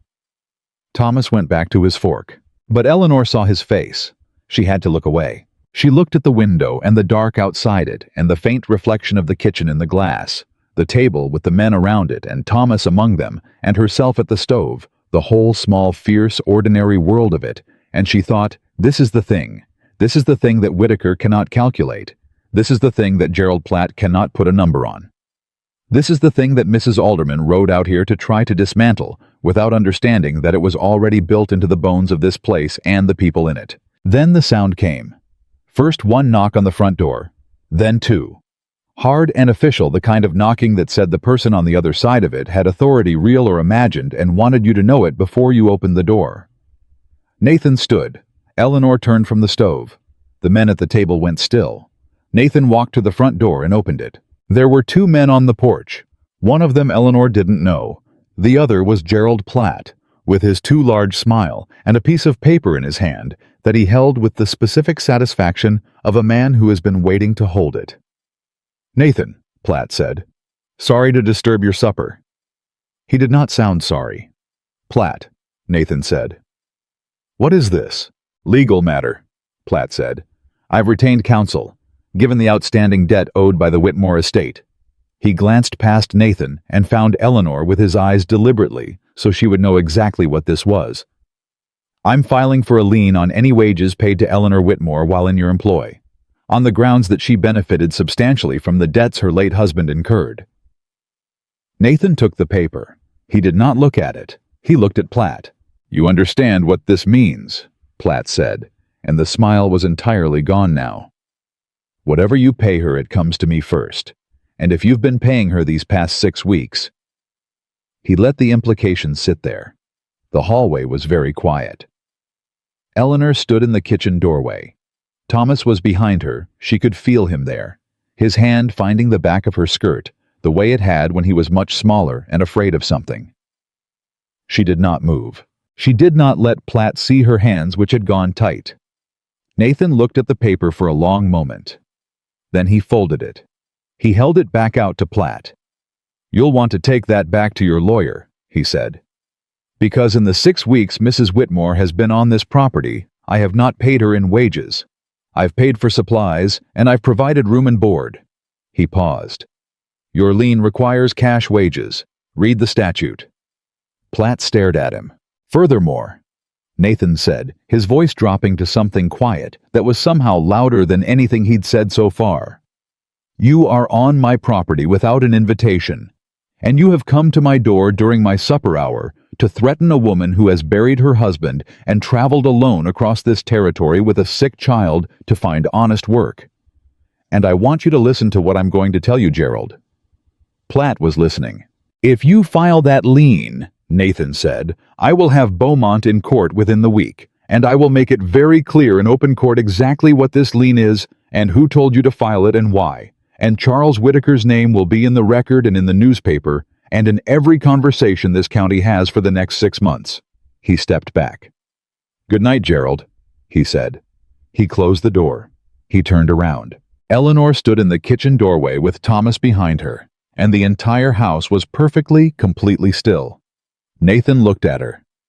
"He won't file it," he said. She breathed. "He won't file it," he said again, and this time it was not for her benefit. It was for Thomas, who had come out from behind Eleanor and was standing beside her with his chin up and his father's jaw set in his father's way. How do you know? Thomas said. Because calling Whitaker's name into open court is the one thing neither of them wants, Nathan said. Men like that do their best work in the dark. They file that lien they have to explain it in daylight. Thomas looked at him. Is it over? Thomas said.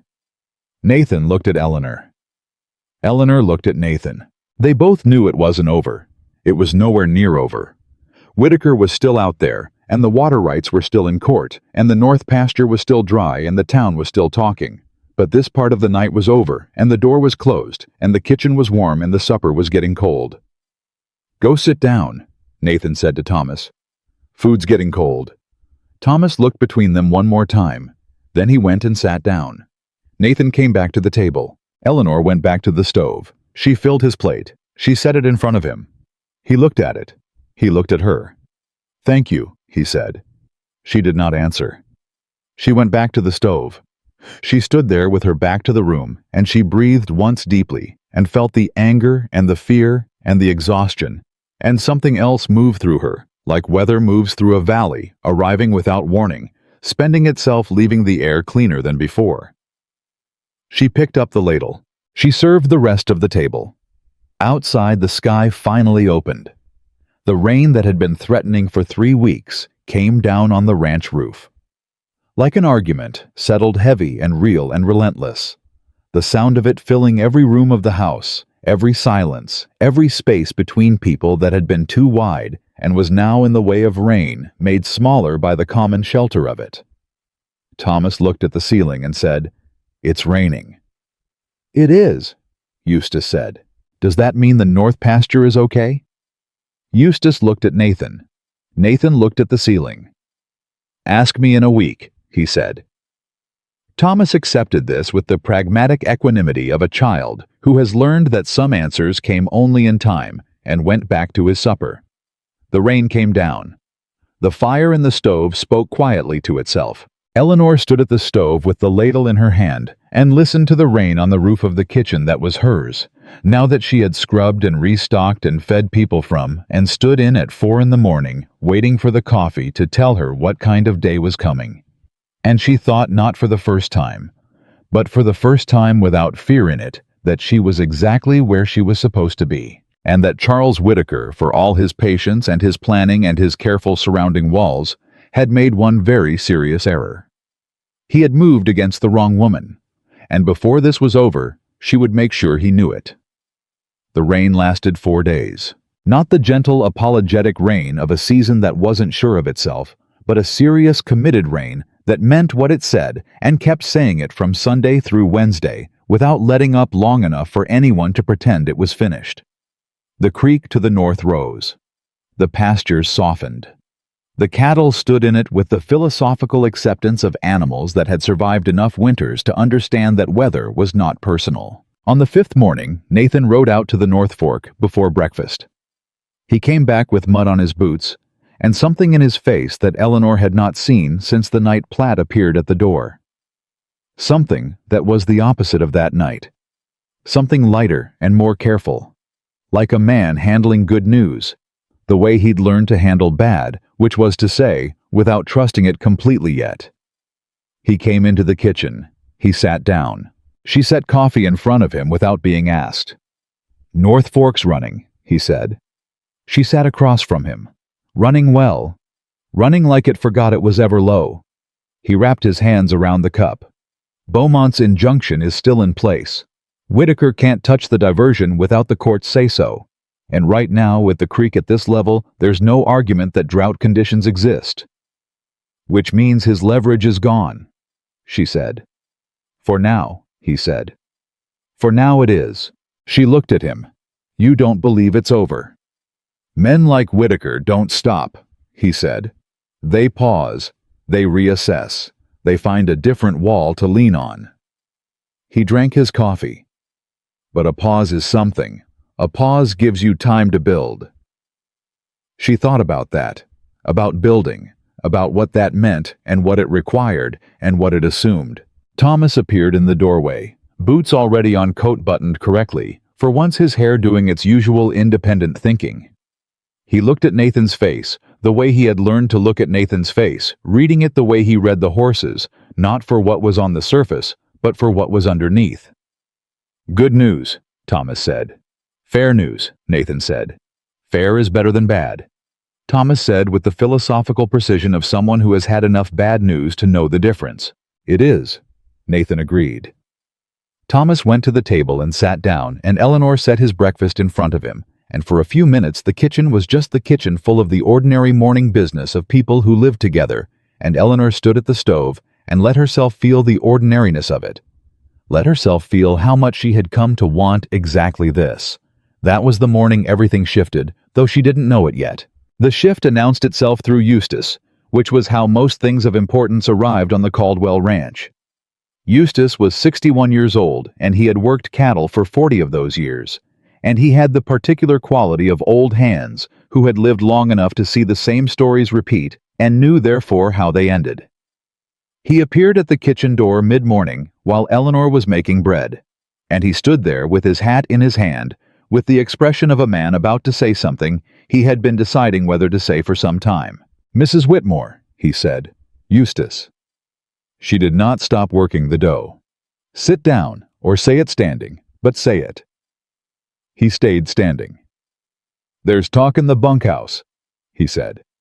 "The men are talking about what happened with Platt at the door, and about Whitaker, and about—" He stopped. He turned his hat once in his hands. "About the two of you." She looked up from the bread. "I'm not telling tales," he said quickly, "and I'm not saying anything improper. I'm saying the men have eyes, and they're not blind men, and they have feelings about what they've seen these past weeks and what they want to see come of it." He looked at her steadily. "What we all want." She held his gaze. "What is it you all want, Eustace?" He was quiet for a moment. "We want him to stop being alone," he said. "That's the plain of it. 6 years is a long time. And you and the boy—" He stopped again. He was a man of economy, and this speech was costing him considerably. "You've made this place something again. You know what it was when you got here. You know what it is now." She looked at the bread dough under her hands. "I'm not a young woman," she said, "and I'm not a foolish one, and I'm not going to make promises about things I can't see clearly yet." "Nobody's asking for promises," Eustace said. "I'm just telling you that whatever you decide, you're not deciding in a room alone. There are people in this house who have a stake in what happens here, and we'd like you to know it." She looked at him. Eustace, who had never in her experience been anything other than contained and slightly formal, who dried dishes with Thomas without making anything of it, who had handed her the kitchen's trust simply by eating what she cooked, and coming back was standing in her kitchen doorway holding his hat and telling her she was wanted here. Her throat did something she did not allow to become anything. "Thank you, Eustace," she said. He put his hat back on. "Ma'am," he said, and went. She stood at the bread for a long time after. The shift that had started in the morning completed itself in the afternoon, when a wagon rolled into the yard and 2 women climbed out of it that Eleanor had never seen, and Nathan clearly had, because he went out to meet them with the look of a man who had been expecting something and wasn't certain he was glad it had arrived. Eleanor watched from the kitchen. The women were sisters, she decided from the doorway, though she would learn later she was only half right. They were Margaret Hale and her daughter-in-law Dora, both from ranches east of Willow Creek, and they had come with a crate of preserved goods and a quality of purposeful cheerfulness that Eleanor recognized immediately as the specific manner of women who had decided to take a position and were announcing it through apple butter and pickled beets. They came into the kitchen. Margaret Hale was 60 if she was a day broad-shouldered and direct with a handshake like a ranch hand and eyes that assessed Eleanor in approximately 4 seconds and apparently found the assessment satisfactory. "You're Eleanor Whitmore," she said. "I am," Eleanor said. "I'm Margaret Hale. I knew Nathan's wife, Clara." She set the crate on the table without being invited to. "I've heard a great deal about you from several different people, all of whom agree on one thing, even if they don't agree on much else." "What's that?" "That you're not what they expected," Margaret said. "I've come to see for myself. Dora, who was younger and somewhat quieter, was looking at the kitchen with an expression Eleanor recognized the look of someone who remembered a room from before and was marking the difference. "I helped Clara put those shelves up," she said, nodding toward the far wall. She was very particular about where they went. "They're good shelves," Eleanor said. "The placement makes sense." Dora looked at her. Something eased in her expression. They stayed for 2 hours. Margaret asked direct questions and accepted direct answers and did not appear to require anything softened or reframed. She asked about Robert, about Grover's Hollow, about Thomas, about what Eleanor made of the situation with Whitaker. She listened to the answers with the attention of a woman who had learned that most of the important information in the world came from people who were willing to say exactly what they meant. "Whitaker tried to buy Henry's East acreage last spring," she said. "Henry told him no. 3 months later, his supply contract with the Miller Company fell through. Nobody could prove a connection." She looked at Eleanor. "He's very careful." "Nathan says the same thing," Eleanor said. "Nathan's right." Margaret looked at her directly. "What Nathan doesn't say, because Nathan is not a man who says things he hasn't fully worked out, is that Whitaker does better against men who are fighting alone." She paused. "He doesn't do as well against people who aren't." Eleanor held her gaze. "I'm saying the women in this area have eyes and opinions," Margaret said. "And several of us have had enough of Charles Whitaker running the social temperature of this county with Gerald Platt's help. If there's a court hearing on those water rights, there'll be people in the gallery who aren't there by accident." Eleanor looked at this woman who had come with apple butter and a declaration of war wrapped in perfect politeness, and she felt something she had not felt since leaving Virginia 20 years ago, the specific warmth of women who had decided you were one of them. "I'd be glad of the company," Eleanor said. Margaret nodded once decisively, the way she probably made all her decisions. When they left, Eleanor went to find Nathan. He was in the barn. He was always in the barn when things were complicated, and she understood by now that the barn was where he went, to think the same way she went to the kitchen. The comfort of familiar work, holding the mind steady while the mind worked. "Margaret Hale," she said. He kept working. "I know. You sent for her." He paused. "I mentioned to Henry Hale last week that things had gotten active. Henry mentioned it to Margaret. Margaret operates on her own schedule. She's going to the courthouse," Eleanor said. "Margaret Hale has been going to courthouses since before I owned land," Nathan said. "She went when the railroad tried to take Emmons' property in '79, and she went when the county tried to change the water allotment in '83. She's lost twice and won 4 times, and the 2 she lost, she still believes she was right about." "Was she?" "Probably," he said. "Margaret usually is." Eleanor stood in the barn, with her arms folded against the cold, and looked at the man working the harness in the lantern light, the same man she had found here on the very first evening. The same light, the same posture, but not the same at all. Not anything like the same. "Nathan," she said. He set the harness down. He looked at her. "When is the hearing?" she said. "Beaumont says 3 weeks," he said. "End of December. Before Christmas." "Yes."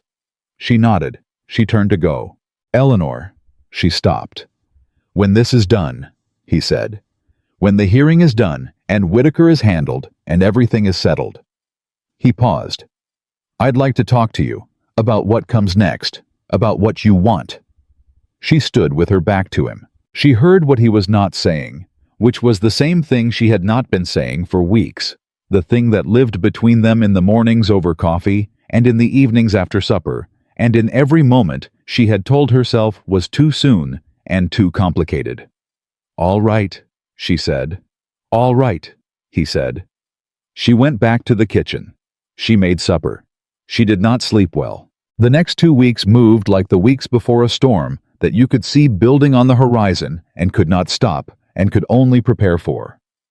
Beaumont rode out twice to go over documents with Nathan at the kitchen table, and Eleanor made coffee and sometimes sat at the table's edge and listened. And Beaumont, who was a precise man of 40 with a habit of complete sentences, had clearly noticed her, and after the second visit addressed her directly. "Mrs. Whitmore," he said, gathering his papers. "May I ask you something?" "You may ask," she said. "The debt Platt claims against your husband's estate, the $212. Do you know what it was for?" She looked at him. "Supplies mostly. The company store extended credit to the miners. When Robert died, everything was unsettled." "Do you have any of the original documents? Receipts, ledger copies, anything?" "I have some," she said. "I kept what I could when we left Grover's Hollow. I didn't know what would matter." Beaumont looked at her with the expression of a man who has just received unexpected good news. "May I see them?" She went to her room and found the small tin box she had carried from Grover's Hollow that contained every piece of paper she had thought might ever matter.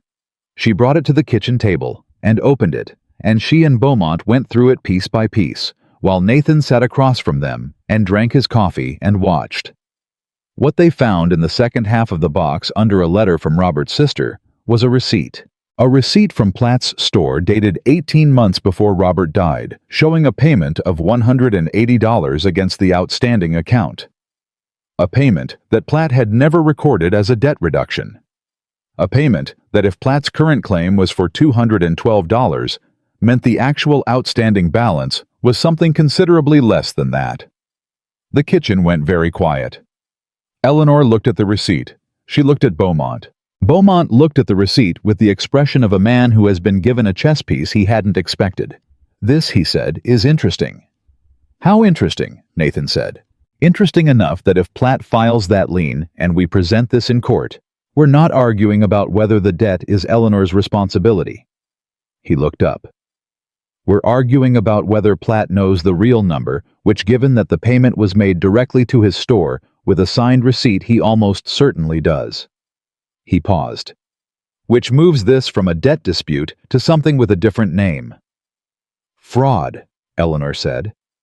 "That's the word," Beaumont said. She sat back in her chair. She thought about the boarding house door closing in her face. She thought about standing in the mud retrieving the 40 cents that woman had dropped back at her feet. She thought about the 2 weeks she had spent believing she owed a debt she could not pay, and that the debt was following her and would follow her wherever she went. She thought about what Platt had been banking on, literally, that she would not have the paper to fight back with because she was a widow with a sick child and a suitcase and no one on her side. She had the paper. She had kept everything. Because her mother had told her to, because her mother had run a boarding house and known that the world was full of men who counted on women to be careless with documentation. She had not been careless. "What do we do?"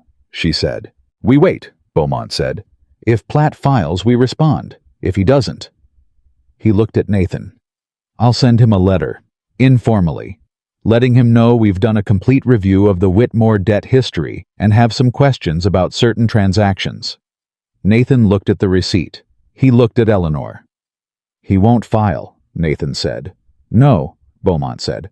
"I don't think he will." After Beaumont left, the kitchen was quiet in a way that felt different from the usual quiet. Thomas had been doing his lessons at the end of the table during all of this, and Eleanor had been aware of him there, the particular stillness of a child who is pretending to be occupied while absorbing everything. He looked up when Beaumont's wagon rolled out of the yard.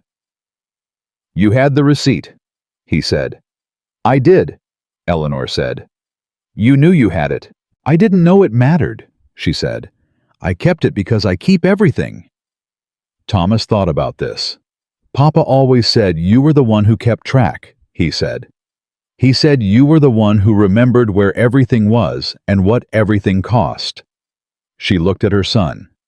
"He told me once," Thomas said, looking at the table, "that he didn't know what he'd do without you keeping track. He said you were the one who made sure things didn't fall apart." She did not speak for a moment. Nathan, who had been quiet through all of this, said nothing. He simply sat and let the moment exist. "Your father was right that I kept track," Eleanor said finally. "And he was the one worth keeping track for. That's how it works. That's how good things work." She looked at her son steadily. "You hold on to what matters, and you keep the record of it, and when the time comes, the record tells the truth." Thomas nodded. He went back to his lessons. Nathan looked at Eleanor across the table. He did not say anything. He did not need to. The hearing date came without ceremony, the way important dates always came, just a morning that looked like other mornings, until it didn't. Nathan rose before Eleanor for the first time since she'd arrived. She came into the kitchen and found the fire already built and the coffee already on, and Nathan at the table in his good coat, which she had brushed and pressed for him the night before without being asked. He looked up when she came in. "You didn't have to do that," he said, meaning the coat. "I know," she said. She poured her own coffee and sat down. They sat in the quiet kitchen and drank their coffee and did not talk about what was about to happen. Thomas appeared also earlier than usual, also dressed more carefully than usual, and sat down with the contained urgency of someone trying hard to appear calm. "Are we going?" he said. "You're staying," Eleanor said. He looked at her. "I want to go." "I know you do. It's about our family," he said. He said our family with the specific gravity of a 7-year-old who had thought about those words before using them and had used them on purpose. Eleanor and Nathan looked at each other. Nathan looked at Thomas. "You'd have to sit still for a long time," he said. "Courtrooms are slow." "I can sit still," Thomas said. Nathan looked at Eleanor. Eleanor looked at Nathan. "Get your coat," Eleanor said. Thomas was up and gone before she finished the sentence. The courtroom in Willow Creek was a single room attached to the back of the county building, and it smelled like old wood and cold air and the particular mustiness of official proceedings, and it was when they arrived already holding more people than it usually held for a water rights hearing. Margaret Hale was there. She had brought, as promised, people who were not there by accident. Eleanor recognized Dora and 2 other women she had met briefly in the past weeks, and several men she didn't know, but whose posture said plainly that they were there to be counted. Whitaker was there. He sat on the far side with 2 men Eleanor took for lawyers and Gerald Platt, who was not a lawyer but had apparently needed somewhere to be. When Eleanor walked in with Nathan and Thomas, she felt the room register it. Felt the small shift in attention, people noting who had come and who they'd come with and what that meant. She did not look at Whitaker. She did not look at Platt. She found a seat in the second row and sat down and put Thomas between herself and the wall. Thomas looked at everything with the grave attention he brought to new situations. "That's him," he said quietly, chin indicating Whitaker. "Don't stare," Eleanor said. "I'm not staring," Thomas said. "I'm looking." A pause. "He doesn't look like a bad man." "Bad men rarely look like bad men," Eleanor said. "That's most of what makes them effective." Thomas considered this information and filed it somewhere. Beaumont presented the case with the precise, unhurried authority of a man who had done his work and trusted it. He presented the Water Compact of 1879. He presented the drought classification records. He presented the existing injunction and the grounds for making it permanent. He was methodical, and he was clear, and he built his case the way a good house was built, foundation first. Whitaker's lawyers were skilled. Eleanor gave them that. They argued the letter of the water rights agreement with the conviction of people who believed in the letter of things or had been well paid to appear to believe in it. They challenged the drought classification. They questioned the interpretation of the 1879 compact. It took 4 hours. Thomas sat still for all 4 of them, which Eleanor suspected would stand as one of the genuinely remarkable achievements of his childhood. At the end of the 4 hours, the judge, a man named Carruthers, who had the look of someone who had heard every version of this argument in his career and was prepared to hear it one more time without being startled by any of it, called a recess, and disappeared into his chambers. The room breathed. Nathan was very still. Eleanor put her hand over his on the bench between them. He looked at it. He turned his hand over and held hers. They did not look at each other. Thomas looked at their hands, and then looked at the ceiling with the elaborate casualness of a child pretending not to have noticed a significant thing. The judge came back in 30 minutes. The ruling was in Nathan's favor on the water rights. The 1879 compact held. Whitaker's right to divert was limited to established fair use quantities regardless of seasonal conditions, and the permanent injunction was granted. Whitaker's lawyers sat with the contained displeasure of professionals receiving a verdict they would dispute through other channels. Whitaker himself sat very still and looked at nothing in particular, with the expression of a man recalculating. Margaret Hale, 2 rows back, made a sound that was too quiet to be called a cheer and too warm to be called anything else. Outside the courthouse in the cold December air, Beaumont shook Nathan's hand and told him the ruling was clean and would hold, and that he would have the formal documentation within the week. Nathan thanked him with the economy of a man who did not make a lot of noise about things that mattered most. Thomas stood on the courthouse steps and looked at the street with the expression of a child who has witnessed something he will tell the story of for years. "We won," he said.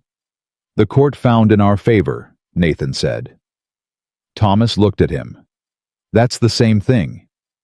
"It is," Nathan said. "More or less." Margaret appeared at Eleanor's elbow. "Come to supper," she said. It was not an invitation. It was an announcement. "All of you. Henry's expecting it. I told him to expect it." Eleanor looked at Nathan. Nathan looked at Margaret with the expression of a man who had known Margaret Hale long enough to know that the decision had already been made. "All right, Margaret," he said. They went to the Hale ranch for supper. It was the first time Eleanor had sat at another woman's table since Robert died, the first time she had been a guest, rather than a cook, and there was something about it that moved through her, strangely the ease of it. The way Margaret ran her kitchen with a total authority that made everyone in it feel both welcome and slightly organized, the way Henry Hale sat at the head of his table and fed information upward to his wife, the same way Billy fed information upward to Eleanor, and apparently always had. Thomas ate everything put in front of him with the concentrated appreciation of a child who had not been a dinner guest in a long time. On the ride home, he fell asleep in the back of the wagon, which he had not done since he was much younger. The deep, uncomplicated sleep of a child who had used everything up and had nothing left to defend against. Nathan and Eleanor rode in the front. The cold was genuine and serious, but they had blankets, and the road was familiar, and the horses knew the way. They did not talk for a long time. Then Nathan said, "I'd like to have that conversation now, if you're willing." She looked at the road ahead of them. "I'm willing," she said. He was quiet for a moment, organizing himself the way he organized himself before saying something that mattered. That specific stillness that meant he was choosing each word with care. "I'm not a man who does things fast," he said. "I've never been. I took 3 years to build this ranch from nothing, and I took 6 years to understand that I'd been building it for somebody besides myself, and then another 6 years to accept that the somebody was gone." She listened. "I'm not asking you to decide anything tonight," he said. "I'm not asking you to decide anything before you're ready. I know it's been 2 months, and I know 2 months isn't very long, and I know you've got a whole life behind you that is still—" He stopped. "Still present. In all the ways it is." "It is," she said quietly. "I know." He kept his eyes on the road. "What I want you to know is that what I said on the porch was true. I don't want you to leave. I don't want Thomas to leave.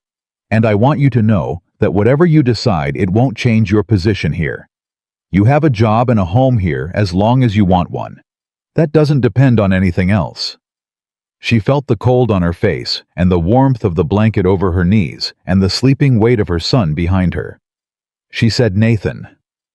"Yes. Stop talking for a moment." He stopped. She looked at the dark sky above the winter road. The stars very sharp and very cold and very numerous. The way the sky was out here, where there was nothing to compete with it. "I spent 11 years being loved by a good man," she said. "And I know what that looks like. I know what it feels like to be chosen by someone who sees you, actually sees you, and doesn't look away." She paused. "You have been looking at me since the first morning in the barn. And I have been looking at you. And we are both old enough and stubborn enough and careful enough to know the difference between convenience and something real." He said nothing. She did not look at him. She looked at the road. "I'm not ready to call it anything yet," she said. "I'm not ready to make promises about things I can't see the edges of, but I want you to know." She stopped. She found the words. "I want you to know that when I am ready, my answer will not be no." The horse's hooves on the road, the cold, the stars. He did not reach for her hand. He did not say anything that reduced what she had said to something smaller than it was. He simply breathed out slowly, the way a man breathed when he had been holding something for a long time and had set it down. "All right," he said. They rode the rest of the way home in a silence that was the most honest thing Eleanor had felt in longer than she could name the silence of two people who had said the true thing and could rest in it now. The ranch came into view, the lights they'd left burning in the windows. The barn, the corrals, all of it exactly as they'd left it, and entirely different from what it had been 10 weeks ago. Nathan stopped the wagon. He got down and came around and held his hand up to help her down, and she took it, and he held it one beat longer than the help required. She looked at him in the yard of the ranch in the December dark. "Merry Christmas, Nathan," she said. It was 5 days away. It was the right thing to say. He looked at her for a moment. "Merry Christmas, Eleanor," he said. He lifted Thomas from the wagon carefully, without waking him, the big hands as careful as they'd been with the toy horse, and he carried the boy into the house. Eleanor stood in the yard for one moment. She looked at the house with its lit windows. She thought of Charles Whitaker recalculating in his careful way. She thought of Gerald Platt holding his unfileable lien. She thought of Mrs. Alderman at the gate, and Mrs. Delacourt's closed door, and the 40 cents in the mud, and the 4 miles walked in winter cold, with a sick child and a suitcase. She thought of every door that had closed. She thought of how none of them had been the last door. She went inside. The house was warm. Nathan was coming back down the hallway from putting Thomas to bed, and he stopped when he saw her, and they were both in the house that had been cold for 6 years and was not cold anymore, and the fire was working, and tomorrow was coming. "Coffee," she said. He looked at her. "It's late," he said. "I know," she said. "I asked if you wanted coffee." He looked at her for one more moment with everything he hadn't said and wouldn't say tonight in his face. "Yes," he said. She went to the kitchen. She made coffee. He sat at the table. And the night went on around them quiet and full of the particular quality of something that had been decided without either of them having to say the word for what it was. And that was exactly right. And they both knew it. And outside the ranch was cold and the stars were out. And somewhere to the east, Charles Whitaker was reassessing his position. And inside the kitchen that had been dead and was alive, Eleanor. Whitmore poured 2 cups of coffee and sat down across from Nathan Caldwell and looked at the man who had given her a kitchen and a room with walls and a question she was still working out how to answer. She thought she was close. She thought she was very close. She wrapped her hands around her cup. She was warm all the way through. Christmas came to the Caldwell Ranch the way good things came, when you had stopped expecting them quietly, without announcement, and with considerably more weight than its size suggested. Eleanor made a pie. Not because anyone asked. Not because it was required or practical or efficient. She made it because she had found a jar of preserved cherries at the back of the pantry shelf behind the flour tin.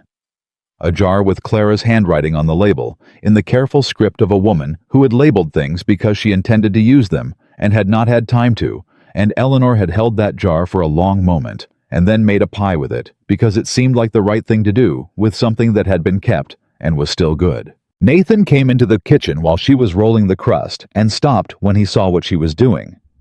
He looked at the jar now empty on the counter. He didn't say anything. She didn't look at him. "Clara put those up in September," he said finally. His voice was level. I didn't want to throw them away, but I couldn't bring myself to open them." "I know," Eleanor said. She kept rolling. "She would have made a pie, too," he said. "Then it's the right thing to do with them," Eleanor said. He stood in the kitchen for another moment. Then he said quietly, "Thank you, Eleanor." She set down the rolling pin and looked at him. "She kept this kitchen before I did," she said. "She matters here. She should always matter here." Something in Nathan's face did what it did when he was hit somewhere deep and was not going to let it show and couldn't entirely hide it. He nodded once. He went back outside. Eleanor finished the crust. She was not threatened by a dead woman's preserves or a dead woman's handwriting, or the knowledge that this kitchen had been loved before she came to it. She had loved Robert Whitmore with everything she had, and she had let herself be loved back, and she had built a life that held. That history did not make her smaller. It made her someone who understood that love was not a finite thing to be rationed, but a practice like bread making, like ranching, that got better the more you did it. She put the pie in the oven. She went to find Thomas. He was in the barn, which was where he always was, but this morning he was not with the horses or the cats. He was sitting beside Eustace on an overturned bucket, while Eustace, with enormous gravity and patience, showed him how to braid a leather cord into a wristband. She stood in the barn doorway and watched. Eustace's hands moved with the automatic precision of someone who had done this 10,000 times, and was making it slow and clear for someone doing it for the first time. Thomas watched with his whole face the way he watched things he wanted to understand completely. "Cross it here," Eustace said. "Then pull through. See how it locks." Thomas tried it. He got it wrong the first time. "Again," Eustace said. No irritation, no impatience. Just again. Thomas tried again. He got it right. Eustace looked at it. He nodded. Thomas sat up straighter. Eleanor went back to the kitchen without saying anything. She sat at the table and looked at the window and let herself feel all of it, the kitchen and the cherry pie and Eustace in the barn and Thomas's straight back and Nathan's face when he said thank you and the sound of the rain that had saved the north pasture and the receipt in the tin box she had kept because her mother told her to keep everything. She let herself feel it, and then she said to the kitchen, to the walls that Clara had cooked in and she was cooking in now, to the house that had been empty and was not empty. I am going to be all right. Not I might be, not I hope to be. I am going to be. She said it and she meant it, and it was the truest thing she'd said since Robert died. Christmas morning arrived, and the entire ranch ate together at a table that had been pulled as long as it would go, and had every person who belonged to the place sitting around it. Eleanor had cooked since before dawn biscuits and bacon and eggs and the last of the honey and the pie, which had come out exactly right, the crust golden and the filling dark and sweet and real. Billy ate 2 slices of pie for breakfast and defended this decision to nobody in particular by saying that fruit was fruit and it made no difference what you put it in. Eustace said, "That is genuinely the most foolish thing you've ever said," and ate his own slice without further comment. Nathan looked at the table full of people and the kitchen full of food and found Eleanor's eyes across the room. He raised his coffee cup slightly. She raised hers. That was all. It was entirely enough. The twist arrived on December 27th, 2 days after Christmas, and it arrived in the form of a letter from James Beaumont that Nathan brought in from the road at noon with an expression Eleanor could not immediately read. He set it on the table. He sat down. He said, "Whitaker made an offer." Eleanor sat across from him. "To the court. To me." He looked at the letter. "He's withdrawing all interest in the East pasture. Permanently. He wants the injunction lifted and the legal proceedings dropped, and in exchange, he'll cede his claim on the North Fork water rights entirely. Sign them over.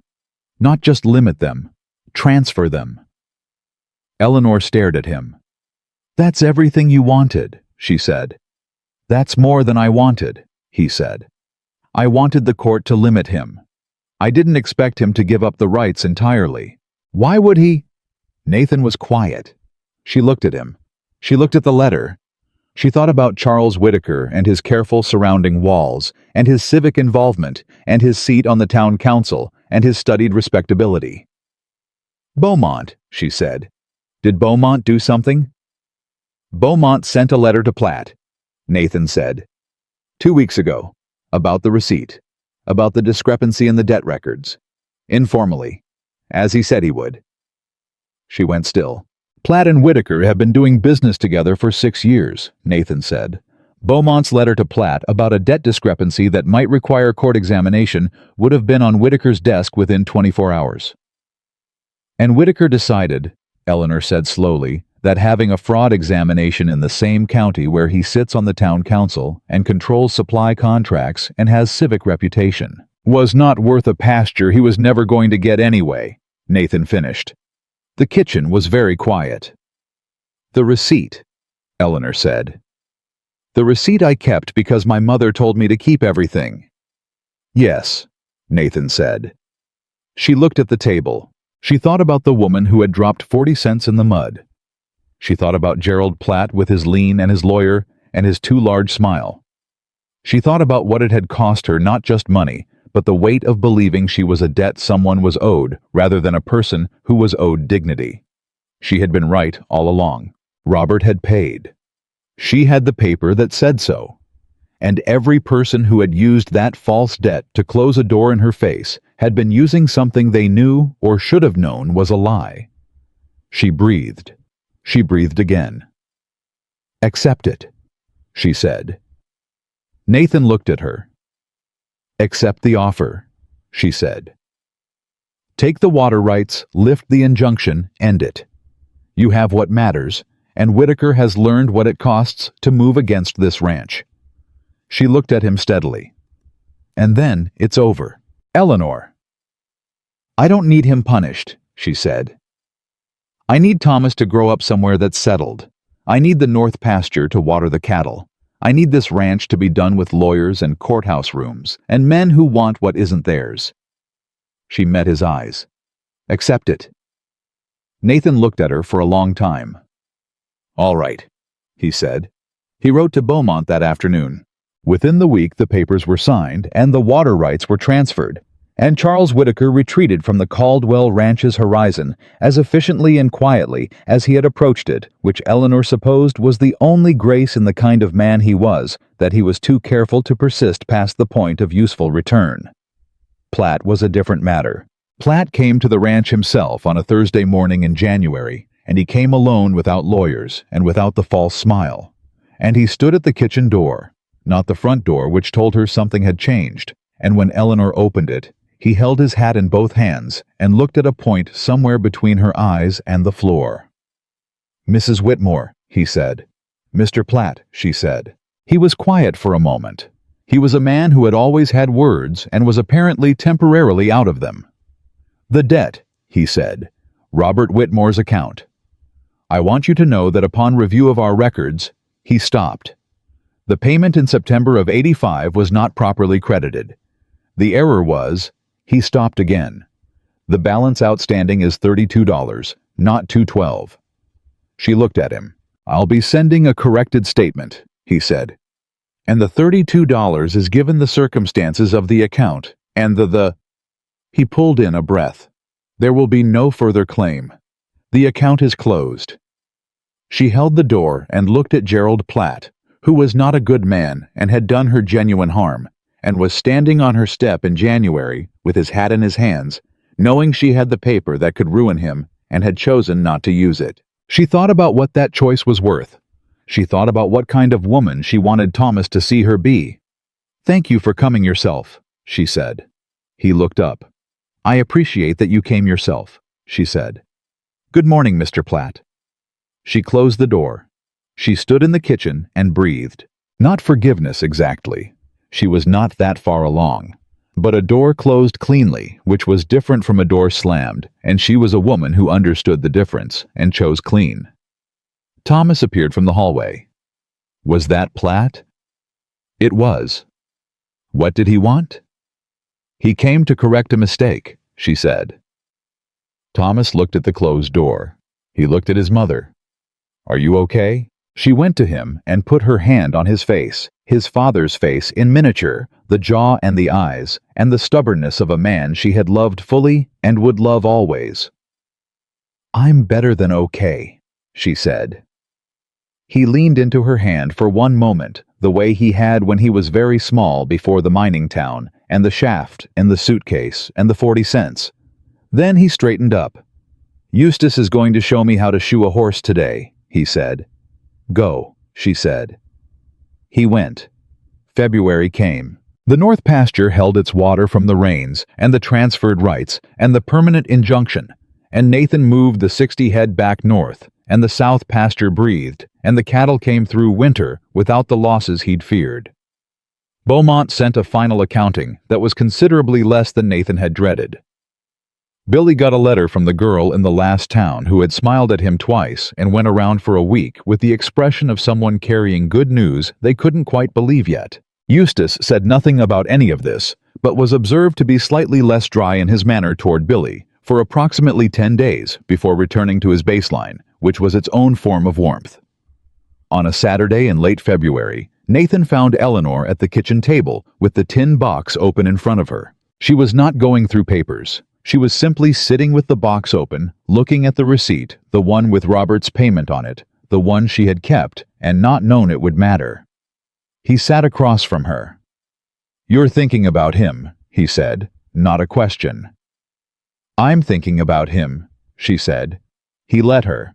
That was something she had learned about Nathan Caldwell, that he was a man who knew how to be present without requiring anything back. He could sit across a table from someone who was in their grief and simply be across the table without trying to fix it or move it or name it. She thought Clara had probably taught him that, or life had, or both. "I want to tell you something," she said. "All right." She put her hand flat on the receipt. "When Robert died, I thought I was done. I don't mean I wanted to stop living. I mean I thought the part of my life that was mine was done, that everything from then on was just survival, just getting Thomas through." She looked at the paper. "I thought I was finished as a person who wanted things for herself." Nathan was very still. "I was wrong," she said. "I know I was wrong because I am sitting in this kitchen that I have made mine, and there are people in this house who would be poorer without me in it, and I—" She stopped. She looked at him. "I want things, for myself. Still. I want things." He looked at her across the table. "I know," he said. "I'm telling you," she said, "because you asked me to tell you when I was ready. You said you wanted to talk. About what comes next." She held his gaze. "I'm ready." Nathan's hands resting on the table between them went very still. He looked at her with everything he was, all of it. The rancher and the widower and the careful man, and the one who had mended the toy horse and held her hand in the courthouse and carried her sleeping son and said, "As long as you want it," with the full weight of what he meant. "What do you want?" he said. She looked at him. "This," she said. "I want this. The kitchen and the ranch and the men and Eustace teaching Thomas to braid and Billy's letters from his girl and the coffee at 4 in the morning and you at this table." She breathed. "I want to stay. Not as your housekeeper. Not as someone you gave a room to when the town wouldn't have her. As—" She stopped. "As," he said. "As someone who belongs here," she said. "If you're asking." He looked at her. He said, "I'm asking." She said, "Then yes." It was not a dramatic moment. There was no thunder and no sudden warmth, and the kitchen did not transform itself. The fire in the stove continued doing what it did. Outside, someone was doing something in the barn that involved a hammer. The coffee was getting cold. He reached across the table. He put his hand over hers. She turned her hand over and held it. They sat like that for a moment. Two people in a kitchen in February, in a ranch that had been half alive for 6 years, and was completely alive now, two people who had each lost the thing they had built their world around, and had, without planning or rushing or pretending it was simple, built something new. "I'll get a ring," he said.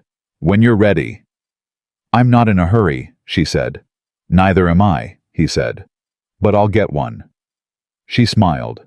She had not smiled like that since Robert. Full and real, and without anything complicated behind it. He saw it, and his own face did something it rarely did. Something open and unguarded, and entirely Nathan. He said, "There it is." She said, "What?" He said, "That. That's what this house needed." She laughed. He held her hand. The coffee went entirely cold and neither of them mentioned it.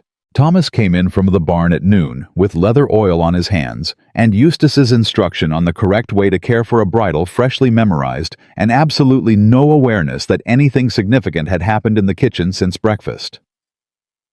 He looked at his mother. He looked at Nathan. He looked at their hands, which were no longer touching because Eleanor had gotten up to start lunch, but something in the room had a quality that was new or newly visible, and Thomas was his father's son, and noticed things. "What happened?" he said. Eleanor set bread on the table. Nathan poured himself coffee and made a face at the temperature and poured it out and poured fresh. "Nothing happened," Eleanor said. "Wash your hands, lunch is ready." Thomas looked between them one more time. He went and washed his hands. He came back and sat down. He picked up his bread.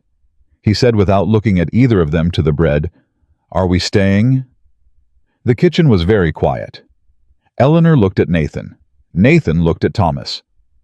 "What do you think?" Nathan said. Thomas chewed. He looked at the table.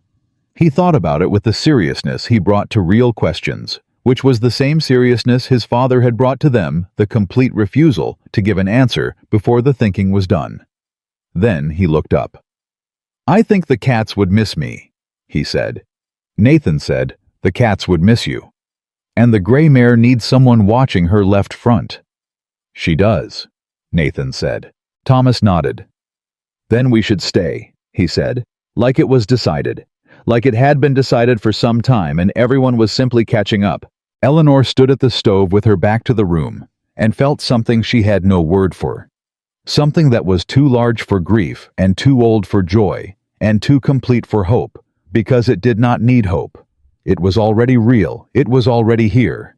It was the kitchen and the boy and the man at the table and the ranch outside that had been half alive and was entirely alive now and was going to stay that way.